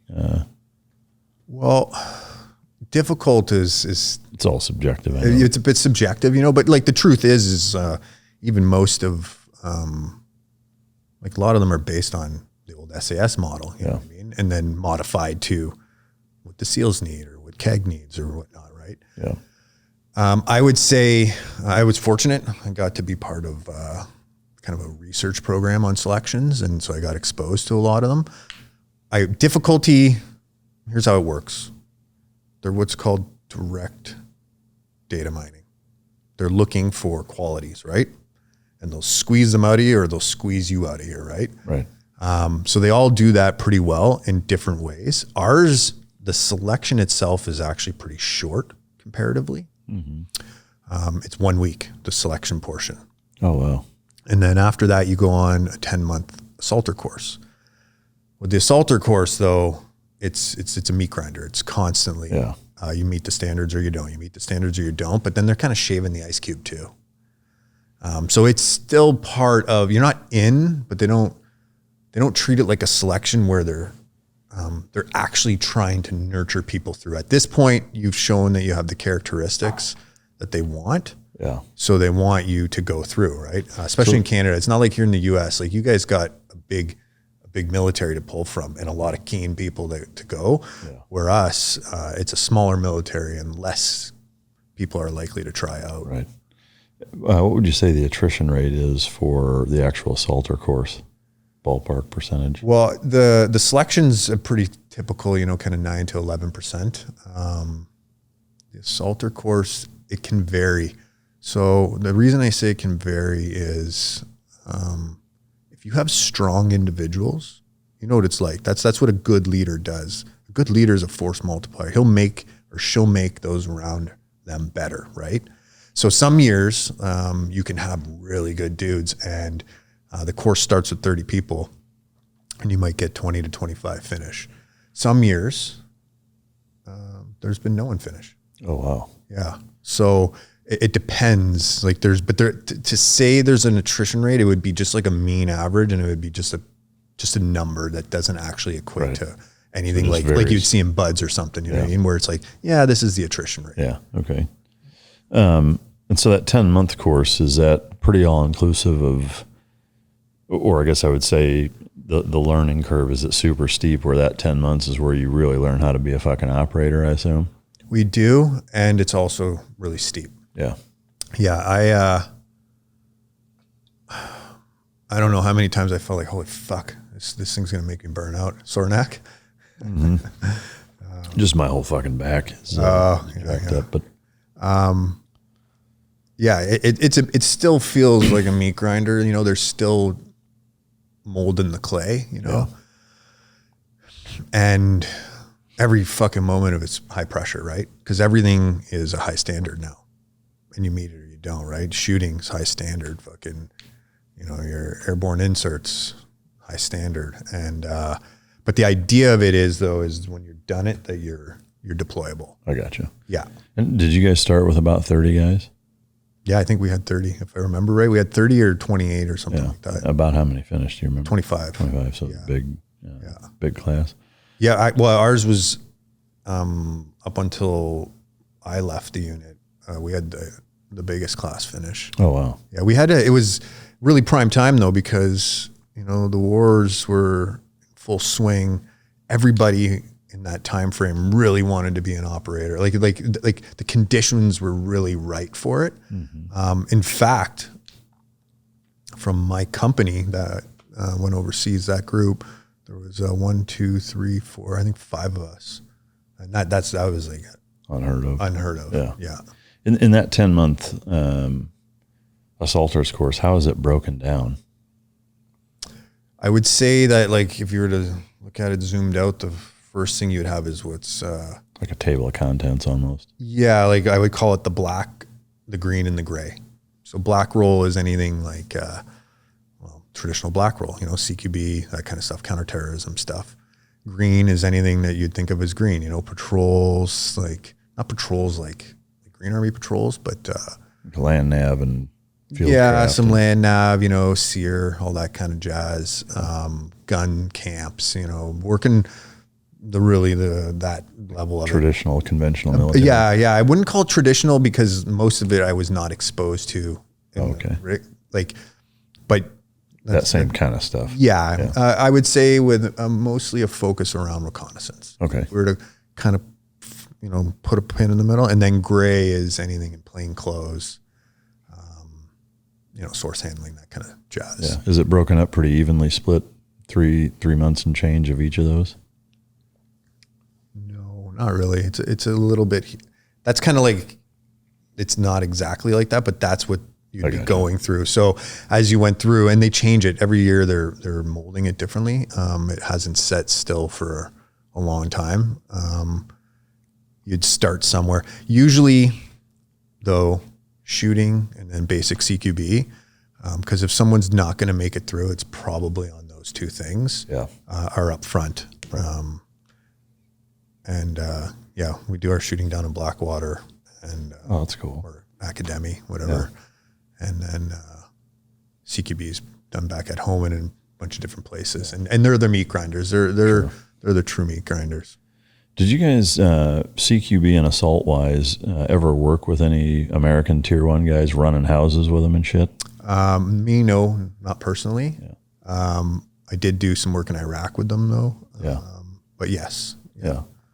How, of course you're a little biased. How would you compare yourselves to those guys as far as house movement? Well, so if we look at Dev, KEG, and then us, and then I'll say a couple of the SASs, they're all actually quite different in a lot of ways. I guess just in terms of how good they are. If let's say you're a hostage, mm-hmm. right? So this is the most non-biased way I can put it. I guess you're a hostage, and you get to pick who's coming to fucking save you. Who are you going to pick? I'm going to pick us, but I can't look at it anything but biased, right? Because what happens though is we started like what's called the global engagement strategy, and we work with these units and we share, so we get to learn their hard lessons. They get to learn our lessons. You know what I mean? So there's quite a bit of through lines, but there is one difference. We have a national mandate, and the national mandate changes how we do things nationally. And I know that might sound like, okay, why? The assumption of risk goes up. And then generally, like in Afghanistan, you're dealing with thick mud walls. Thick mud walls change how you can do CQB. Yeah. They give you more advantages and disadvantages as opposed to like plaster. Plaster gives you different advantages and disadvantages, what changes your style. So I would say that we're the only ones that have kind of multiple styles that will turn on and off. That can flow into each other. I got you. And it would mostly stem from that because our roots were in the cop world, mm-hmm. and then we went into not went into the military, but then molded it to that. So yeah, what you need for the time is different, you know, and the way you move, the speed at which you move because of those things, things you can use like grenades or no grenades, you know, all that kind of stuff changes things. ROEs. In that class that you went through, were most of the guys that went through that similarly background to you, or were there like legit grew up in the fucking streets of Toronto guys that showed up? By and large, you know, if we want to look at like stats, most people come from some kind of nowadays either CSOR or some kind of jump company. So they're infantry and they're airborne qualified. Mm-hmm. Most of them come from a rural background. Yeah. But yeah, there was a couple. I can only, no, you know what? I say a couple. I can think of one. No, there was a couple guys who were more city boys. Yeah. And they're a little bit different. Sure. You know, but they were good operators. Nothing. No. All right, so you go through that. Before I forget, I know guns are a huge fucking sticking point both here and in Canada. With your background, is there any credence given to that as far as you being able to carry or own firearms differently than an average Canadian citizen? No. Like it's still a motherfucker for you to, like you can't carry a fucking pistol around town in Canada legally. They were working on changing that, and I don't know where that's at, where an operator could carry, but I don't know where they're at with that. Is it different for police? Can police carry off duty there the way they can here? I think so, yeah. But I don't know that for sure, and I don't know what that looks like. Yeah. The thing is guns are a little less tolerated in some ways in Canada. In some ways, actually surprisingly more, but in other ways not. Yeah. Especially when we start talking what type, you know, like a pistol or whatnot. Like in Canada, we can carry shorter shotguns than you guys in the US can, you know, like there's like some weird stuff like that. Because there's quite a bit of gun culture in Canada because a lot of it's rural. Yeah. But yeah, when you start talking pistols and stuff like that, you know, then I guess the real answer would be I don't know where it's at and what it is. I think there should be. I mean, if there's someone who's qualified to carry a gun and use it for protection for themselves or for others, it's probably a serviceman or woman. Yeah. Do you keep much of a gun collection at your property? So, as I mentioned earlier, my former wife, she was an American, and we had a pretty substantial gun collection down here. Some custom long rifles and a few pistols, and then some other rifles, and then I have, for my program for the Special Forces experience for the process, I probably have a good 70 guns for that, you know. Yeah. And then up north, I have a small collection of what I need. Yeah. To feel like if the lights go out, I got what I need, and I can get more of what I need. But yeah. Yeah. All right. So you make it through selection. Did you go through sniper school not long after that? Nope. I was kind of what we just call a number one and number two, and then an MOE for a while before I hit up sniper school. It was a couple years. Timeline's so hazy, you know. Yeah. I don't know. It is revisiting this stuff with you. Yeah.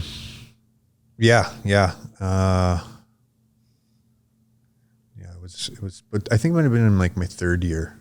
Okay. Did that. We started working down here in Texas actually, with Accuracy First, up in the Panhandle, and that was kind of my first taste of long range stuff. We were pushing our marksman program, call it like a lesser sniper. Yeah. And we were using a lot of the stuff from there, which really changed the game. It was good stuff. In those couple of years prior to going to sniper, did you do multiple deployments? I did some, yeah. Nothing like too haywire or nothing, and then a few that are just kind of off the books, if you will. Sure. Well, let's talk about those. I'm kidding. I know. I get it. I know people want to hear it and all that, but it's like, yeah, no, I'm just fucking with you. So you go through sniper school. Some of it's here, some of it's there. Is there or was there not a like a certified sniper course that's run in-house with JTF2 or within CANSOF as a whole? No, we run our own. So just kind of a almost piecemealed, like... No, it's the best in the world. Yeah. Yeah, that I'll say. I'll say that we hold the best sniper course in the really? world. Yeah. I'll say that, and I can get flack, pushback, all that, but the proof's in the pudding. We have the longest kill. Do you hold that? No, I don't hold that. You know the guy that does? Yeah. Can you, I mean, were you there or do you know the circumstances of it? Yeah, I know the circumstances of it. Can you share those? Well, I'm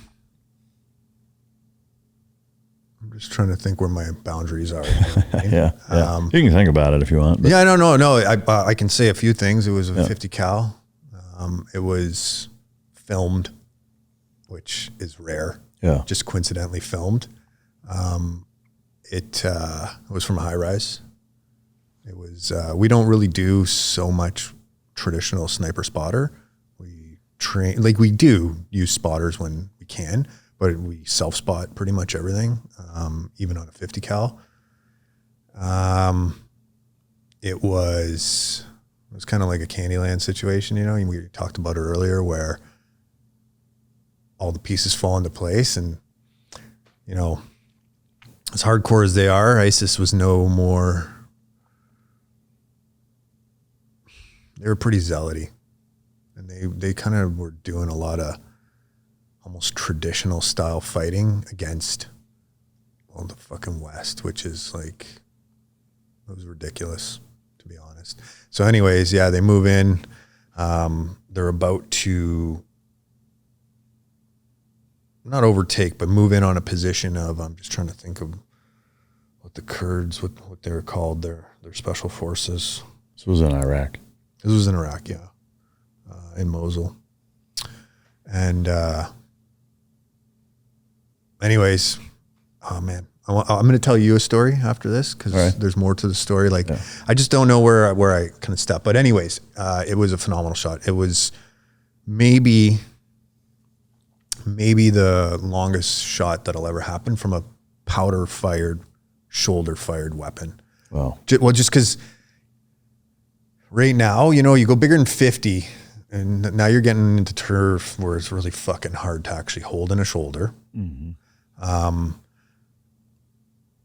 Let alone the optics and the algorithms needed to make that kind of shot. You know, someone will probably do like, whatever that is in miles, you know, it's 3.6 something kilometers. That's how long the shot was? Yeah. God damn. Yeah, no, it's a beast. It's a beast. So it was an Overwatch or a high-rise scenario. Was it a guy holding an RPG or a weapon, or what? Can you share like the circumstances operationally kind of? Yeah, well, they were stacking up outside on a wall. Getting ready to make a move around. I can't remember. I couldn't really give. They were, So where the Overwatch was, they presented like right broadside. And shot goes off. It's like 10 or 11 seconds now. You know, this stuff's going up. That's crazy. Like, so high. So it's 10 seconds. You know, just for someone not to even move, and then bam, hits the guy, rolls down a hill, and then gets up again. Yeah, it's fucking wild. Yeah, absolutely wild. It's a thing of beauty in a lot of ways. Have you seen the video? Yeah. Is that like on? I don't even think Live Leak even exists anymore. But no. Is it something public out there at all, or no? Nobody's not yet. Anyways, nobody's fucked that up yet. Nobody's fucked that up yet. To be honest, I'm not. I don't know why it couldn't be. Well, as of now, I don't know why. I know there's some tech and stuff that actually ITAR, you know, so it's American owned. Yeah. That might have something to do with that. Yeah. But, you know, it's not like it's not known. I do have something else I'll speak to you about offline, why I think it might not be. Yeah. But I don't know why. Well, here's the deal. The Canadian military sucks at promotion. Mm-hmm. They suck at it. And then JTF2, its fucking motto is facta non verba, which means deeds, not words. Yeah. So it's terrible at it. Like literally, I'm the only one who's really talking about JTF2. Right. And I kind of got a bit of a riot act on where my arcs are, and they're trying to open them, but it's, we're talking red tape stuff, right? Yeah. So there's not a natural tendency to do it. Down here, and it's because, especially like in Texas or something, but people appreciate their military much more. In Canada, there's a lot of liberal pushback, and I know I'm generalizing like as if all liberals don't like the military, but it's like they don't understand that they're kind of suckling at the teat at the work that has done, but so there's this tendency to not do that, because then it's not that it does, but then it starts getting looked at like almost like propaganda, right? Yeah.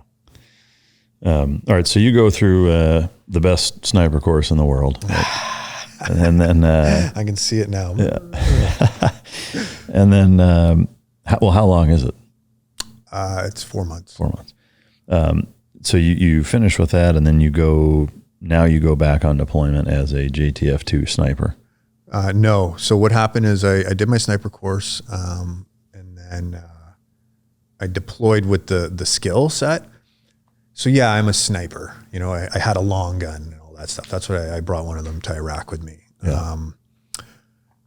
But I'm technically not in the sniper troop yet. Okay. Yeah. And it's a lot of it's, so you got to think it's a small unit. It's like, I was an MOE, so they needed to keep their breacher in their team, Yeah. So there's this kind of, it's not politics, but it's just a chess game, right? Yeah. Okay.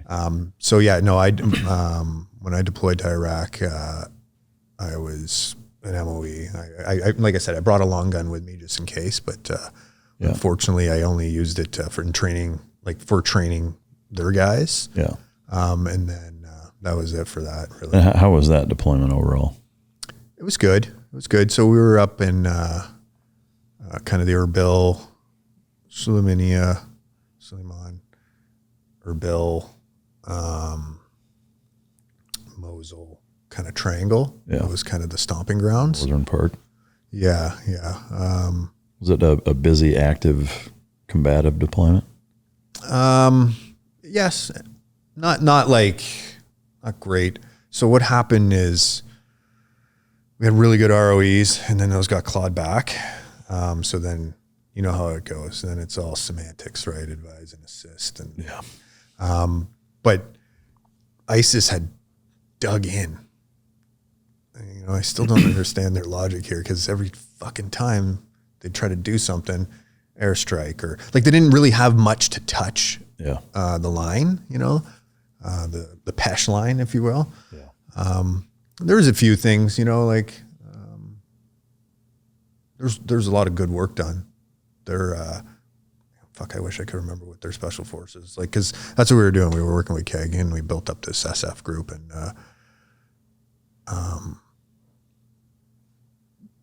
whatever the ops became, they went by their certain names. But they did a lot of good work. Yeah. Yeah. And it was like spicy, but it wasn't too spicy. It was like the kind of thing where we're going to the coffee shop and an IED goes off. You know what I mean? Like it's like a real weird mixture of tense and not tense. Yeah. Because which is arguably more nerve-wracking, because it's such a wide swing of comfortable, complacent to holy fuck, the world's coming down, and then back. That back and forth, I think, is worse than just kind of always being on edge. Exactly. Well, so either you let the natural survival cycles kick in, and you're in that kind of that cold spot. Yeah. And it also made it more confusing in some ways too, because now you're gathering intelligence, and who's working who here, and it makes it not unpleasant, but like you said, it gives a dynamic can be difficult to navigate for sure. Yeah. So you finished that deployment. Was there a subsequent deployment that you went as a tasked sniper, where that's mostly what you were doing? No, I never got deployed as a sniper. I got out shortly after that. Yeah. Okay. Yeah. So I was slated, mm-hmm. And this is where some of the politics come in, because I was supposed to go somewhere, and I wasn't, and that led into my decision to get out. My decision to leave. Yeah. Was the so the glass kill that you had with your C7, is that what, was the more sniper-esque shot that you got? Unfortunately, before you went through sniper school? Yeah. Man, that sucks. It totally sucks. Yeah, but that's the fucking military for you. You know? Well, you said it early on, man. You don't get to always pick. I mean, shit, you never get to. You know, I mean, what was the second deployment that you'd say from talking about that you wanted to go over and kind of cover? Well, it was kind of the Iraq one. I know it's not like a ton. Yeah. Was there anything that stuck out on it that was, you know, something that you either think back on often or that seemed like it was a tide turner for you guys or who you were working with? Were there any kind of standout ops that way? There was, but you know, it was. We started off we had like really hot ROEs. We were the only ones that had full ROEs there at the time. And, it started off really nice, you know, a lot of frontline stuff, all that kind of stuff. But it was none of it was really intimate. That was the thing. Because then they got pulled and we built up this unit. And then unfortunately for me, I left, and then that's when they really started using these units and then just started hitting targets everywhere. A lot around Mosul. Mosul got a lot of because that was kind of like the last stronghold of ISIS, really. Yeah. You know, they were in Syria and stuff like that, and there was like work being done all around there. Mm-hmm. But like I said, like unfortunately, where I can actually talk to runs out pretty quick there. Yeah. What was the mission set for you guys when you went there to augment American forces with what they were doing, or did you have your own standalone orders? Yeah, we had our own standalone, and but then so something that's kind of interesting in that realm is you start to dictate your job too, right? You get pushed down, hey, go do this, and then once you're doing that, you start forming what you're actually going to do. That's what's nice about being in these kinds of units is it's okay, we need to do this and we need to do this and we need to do this. And then it's about finding the work, right? Okay, where can we augment with the Americans? Where can we, you know, gather intelligence? Where can we get closer to that front line, right? Because that's really what you're trying to do. You know, you're a soldier looking to do that kind of business. So no, we had our own.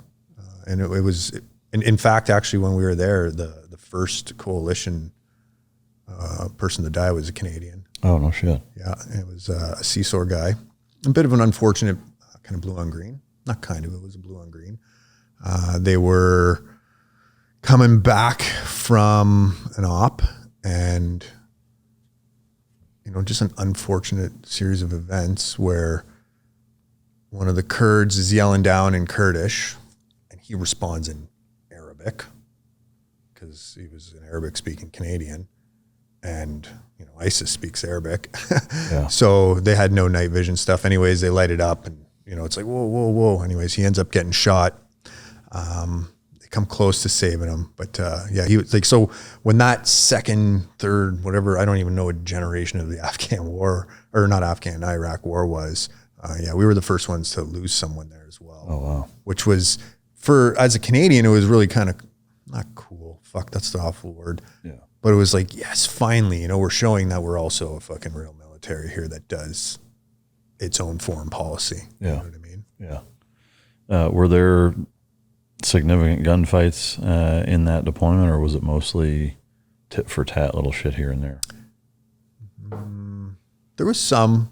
There were some that were more significant, yeah, for sure. There were some that were closer, but it was mostly tit for tat. Yeah. So until the real counterinsurgents started once. So what happened is all the teeth were taken out of the coalition. I call it the coalition, but from everybody, the teeth was taken out. And I think what they wanted to do, unlike prior attempts, is they didn't want it to be like a full American face or a full Canadian face. They really, I don't know if it was the Kurds who dictated this or whatnot, wanted like a high Kurd presence, but the problem is they just, when we first went, weren't ready to do that, you know? Yeah. It took a while to get them to that stage. I gotcha. The gunfights that did happen, what were those like? They were lots of small arms fire, but they did have some like some of the Russian, whatever, 55 mils, that kind of stuff. They did have some older artillery that would come in. And the truth is they sucked. They weren't really good at putting pressure on. So there was nothing that got really too haywire. You know, there was some guys from the unit that almost got shot a few times, but it was like completely just haphazard and random. You know what I mean? Like nothing too hairy. But you got to think, you know, hairy becomes relative now. Sure. The first time most people are shot at is not pleasant, right? So a gunfight that has one kind of pressure and intensity now might not seem so hairy to me. You know what I mean? Yeah. That's what the nature of the beast. It becomes relative, right? Yeah. Was there any of them that stood out as where you guys were the most? Is there one that stands out where you guys were really successful in making a big dent in any of their troops? No, not really. I would say though that the most successful that our unit had would be the one with the long range kill. That was the final push through Mosul. That was part of that final push, and in that there was all kinds of stuff done, you know, from above, from the ground. But again, like unfortunately, teeth were taken out, and not really. What is there any more of it that you can share as far as that final push? No, not really. Not really. Yeah. All right. So you decide to politics start getting involved with your decision-making process, and ultimately, what was the last straw that made you decide, "Fuck this, I'm getting out"? Well, being pushed off a tour, not pushed off, overlooked is a polite way of saying it. Yeah. I met someone. I met Jess, and I had this feeling that my service was done. So to me, the military stopped actually being about service, and it became more about being someone's pointy end of a spear for their policy. And I saw that more and more, and I needed to move on and do my own thing. So when I met her, she didn't want to be part of the military. She came from a military family. Her dad was a Vietnam vet. Her grandfather, actually I have a picture of him on one of the original, or he was on the original, whatever the SEALs were before. What were they? The NCDUs? Yeah. Oh, shit. Yeah, he's got his little white gitch on with the knife on the side. Fucking A. Or it may have been UDT. I guess it depends on if it was... UDT, I think, is what they were calling it. Yeah. I mean, if underwater demolitions. In World War II, where there was the naval combat demolition units that, you know, most of the community would consider them as kind of the godfathers or the frog fathers of the frogmen, which turned into underwater demolition teams, and those turned into the SEAL teams. But that's really cool. Yeah. I was able to dig up. I had some access to some stuff that was kind of buried away. Yeah, that's wild. And I found it, and bam, there he is. Yeah, that's pretty cool. Yeah. All right, so you end up deciding to get out. What was that transition and process like in getting out, and then figuring out what you were going to do as you springboard out of the military? Well, unlike a lot of guys, I didn't want to do any contracting. Yeah, I was done with it. Unlike almost everybody. Yeah, well, I get it though. It's a tool, right? And it's like, hey, I just did, you know, almost 15 years of being one way. Yeah, and it's like, okay, what am I going to do now? Now I can do that for half the year and make 4 times as much.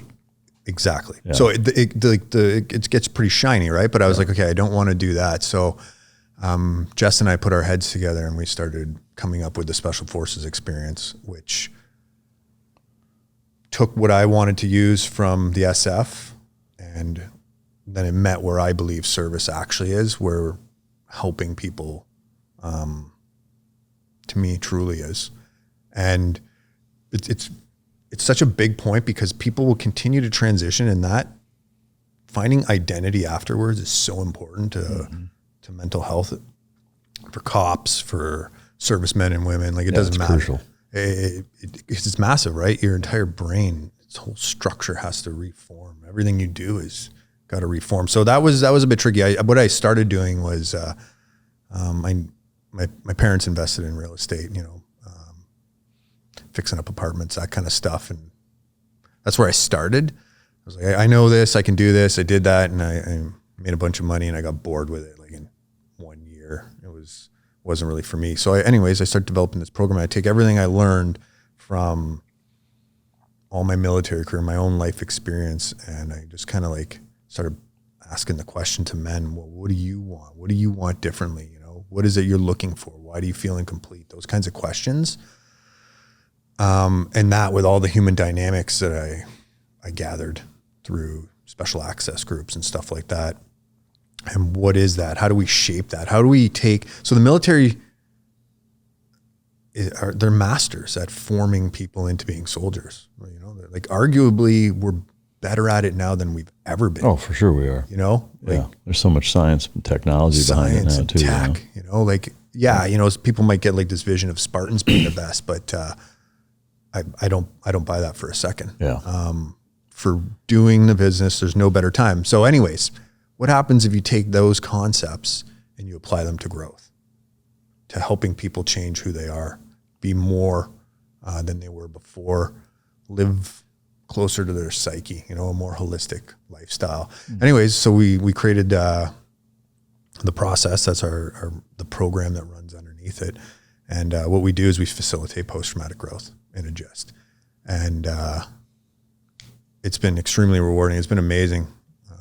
How many courses or how many students have you had since you started? We're on our 6th serial now. So now we run one in Canada and one in the US. Oh, wow. COVID kind of forced that necessity because the border closed. So we had Americans coming up to Canada, but then they couldn't. So we opened up a company down here in the US. We run it in northern Idaho. And we're on serial 6. Is it the same name company-wise? No, the actual company that holds it isn't, but it's all under the Special Force Experience. Yeah. Okay. So anyone looking would just go to the specialforceexperience.com gotcha. and they can follow themselves down the rabbit hole. Okay. And what is the Citizen Green? How does that differ from kind of the normal program that you do? Okay. So Citizen Green, for a while, I know that my methods work. My behavioral modification methods work. They're very holistic. They're very healthy. I was approached by Global Compliance Application Corps and SANA. One, GCAC is a tech firm that does blockchain research on things that grow on plants, in this case, medical cannabis. SANA is the grower. What they found is that for vets, mainly in Canada, and it's starting to happen here in the US, is they started giving vets access to medical marijuana, but it was just basically fire and forget, like no instructional use, nothing like that, no rehabilitation to it. Same way with opioid-based pain medication back in the 2000s and early 2010s, where it was just like, here, take these. Exactly. Now you got someone addicted and their life is falling apart and blah, blah, blah, right? So they approached the Special Forces Experience to create Citizen Green together, where troops, vets get access to medical marijuana, but then they feed back to the tech. And then what happens there is we're building a database on what's actually happening, how to actually use it. Like not just, this is how you smoke it, right? Like the problem is like this stuff doesn't come with instructions. Like even a shampoo bottle comes with fucking instructions. You know? And it's like, here, troops, fucking get addicted to this. So right now what's happening is everybody's just thrown at them. And these two companies were like, okay, wait, let's do a more holistic approach. And so what'll happen is we're creating a community for these vets. We're creating holistic courses to help move them through not just identity shifts, but how to navigate PTS or PTSD, how to approach this whole thing with a new lens, really. And then what happens though is, it kind of gives them more purpose because they get to feed back this info and it feeds back into the system so that myself, I have TBI from fucking, uncounted explosions and shit. I come back and then I start using these things kind of like, okay, what works, what doesn't work, right?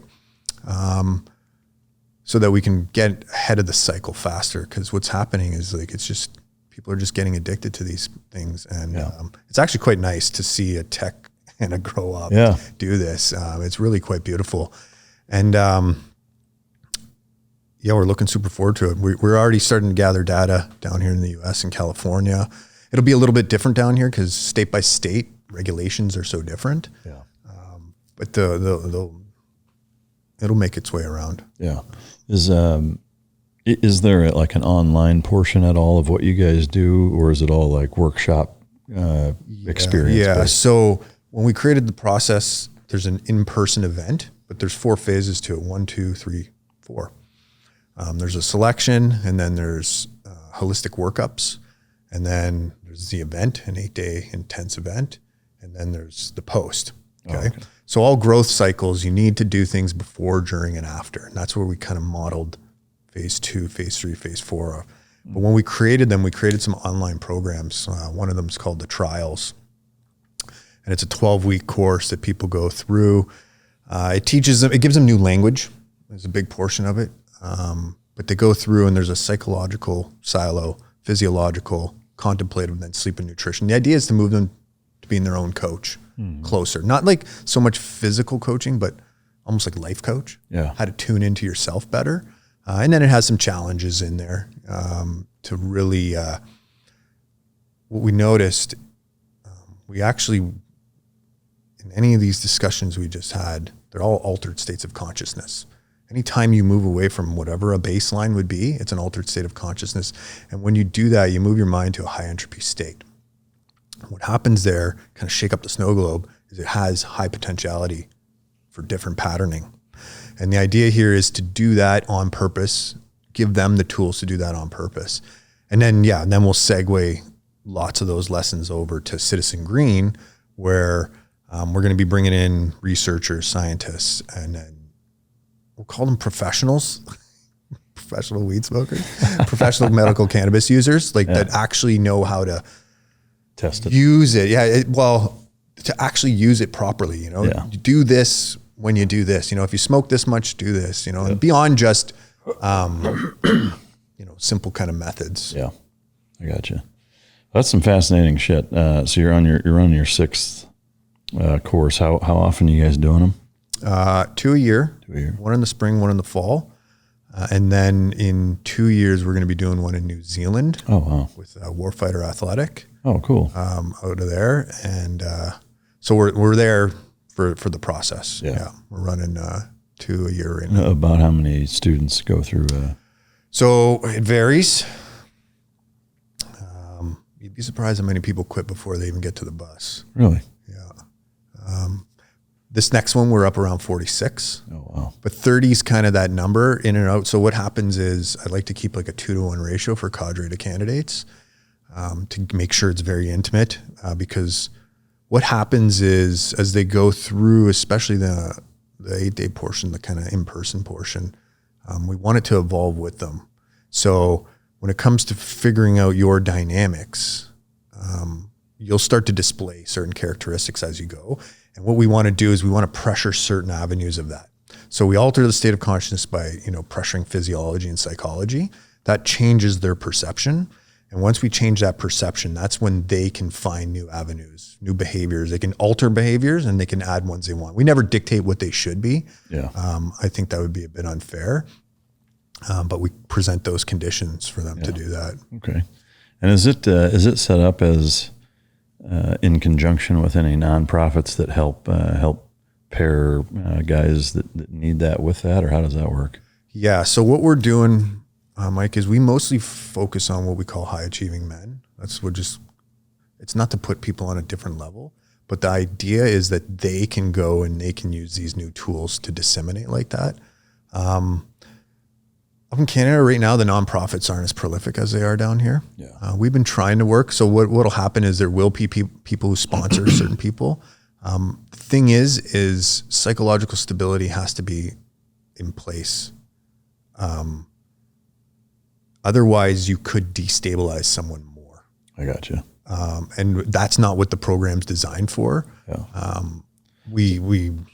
That's what Citizen Green will be for. That'll be our, contribution back that way. Yeah. Also, we're doing a documentary on post-traumatic growth. Oh, no shit. Which will be basically, we'll highlight trauma and PTSD, but we're going to just kind of proliferate these tools out into the world as much as we can. Yeah. With a docuseries. Oh, that's awesome. Yeah. That's good stuff. Where can people find Special Forces experience information, or how do they get a hold of you as far as that goes? Yeah. So people can head to the specialforcesexperience.com, and then in the menu you'll see all our programs. Okay. I also have a long range shooting program if anyone's interested. Oh, cool. Just throw it out there. Yeah. But yeah, the process, Citizen Green, it's all there, easily navigatable. Or you can find me at Jeff Depatie _ on Instagram, or the Special Force Experience. Okay. On Instagram. And so that's a business you started with your ex-wife. Yeah. And so you guys are still partners on that. Yeah. Does that present challenges? Does that present challenges? Is that a dumb question? Well, I guess I'm curious how you even fucking pull that off. Well, no, this is what happened. Sometimes a relationship creates a cocoon that you just can't break out of. So we've decided to step aside from that. Yeah. I've been diagnosed with severe PTSD, and that played into the relationship. Anyways, it was coupling us in a way that we couldn't break free of these things. So we just really kind of scheme of things started navigating this. I got you. So yes, as business partners, it has had some moments of, but actually it goes really good. We communicate really well together. We like working together. We work very well together. Yeah. We complement each other really well. Yeah, that's good. But it's been interesting. Yeah. I can imagine. I can only imagine. Yeah.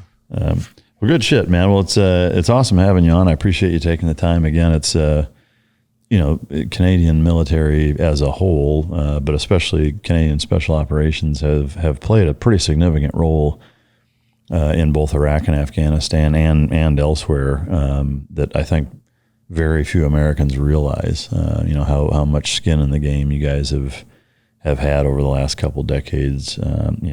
Supporting our military and being right there with our guys doing all the same shit and losing folks and going through all the same stuff. So, I appreciate both your service. Thank you for it, and everything that you've done. And again, coming down and being willing to talk about your experiences and sharing it with us good old American folks. Yeah. I love coming down here, man. Yeah. Awesome. You got to get some barbecue while you're here for sure, probably. But yes, that's on the agenda. Yeah. Well, thank you again. Anything else you want to mention before we wrap it up? No, man. I appreciate you having me on. I really do. Yeah, absolutely. Yeah, it's an absolute pleasure. Yeah, no, it's great talking with you. So, for you guys, the listener, I hope you appreciate that different up north perspective. I guess you're a Yankees Yankee as far as Americans go, but thank you for tuning in show after show. We appreciate you. If you didn't like it, feel free to choke yourself. And until next time, this is Mic Drop.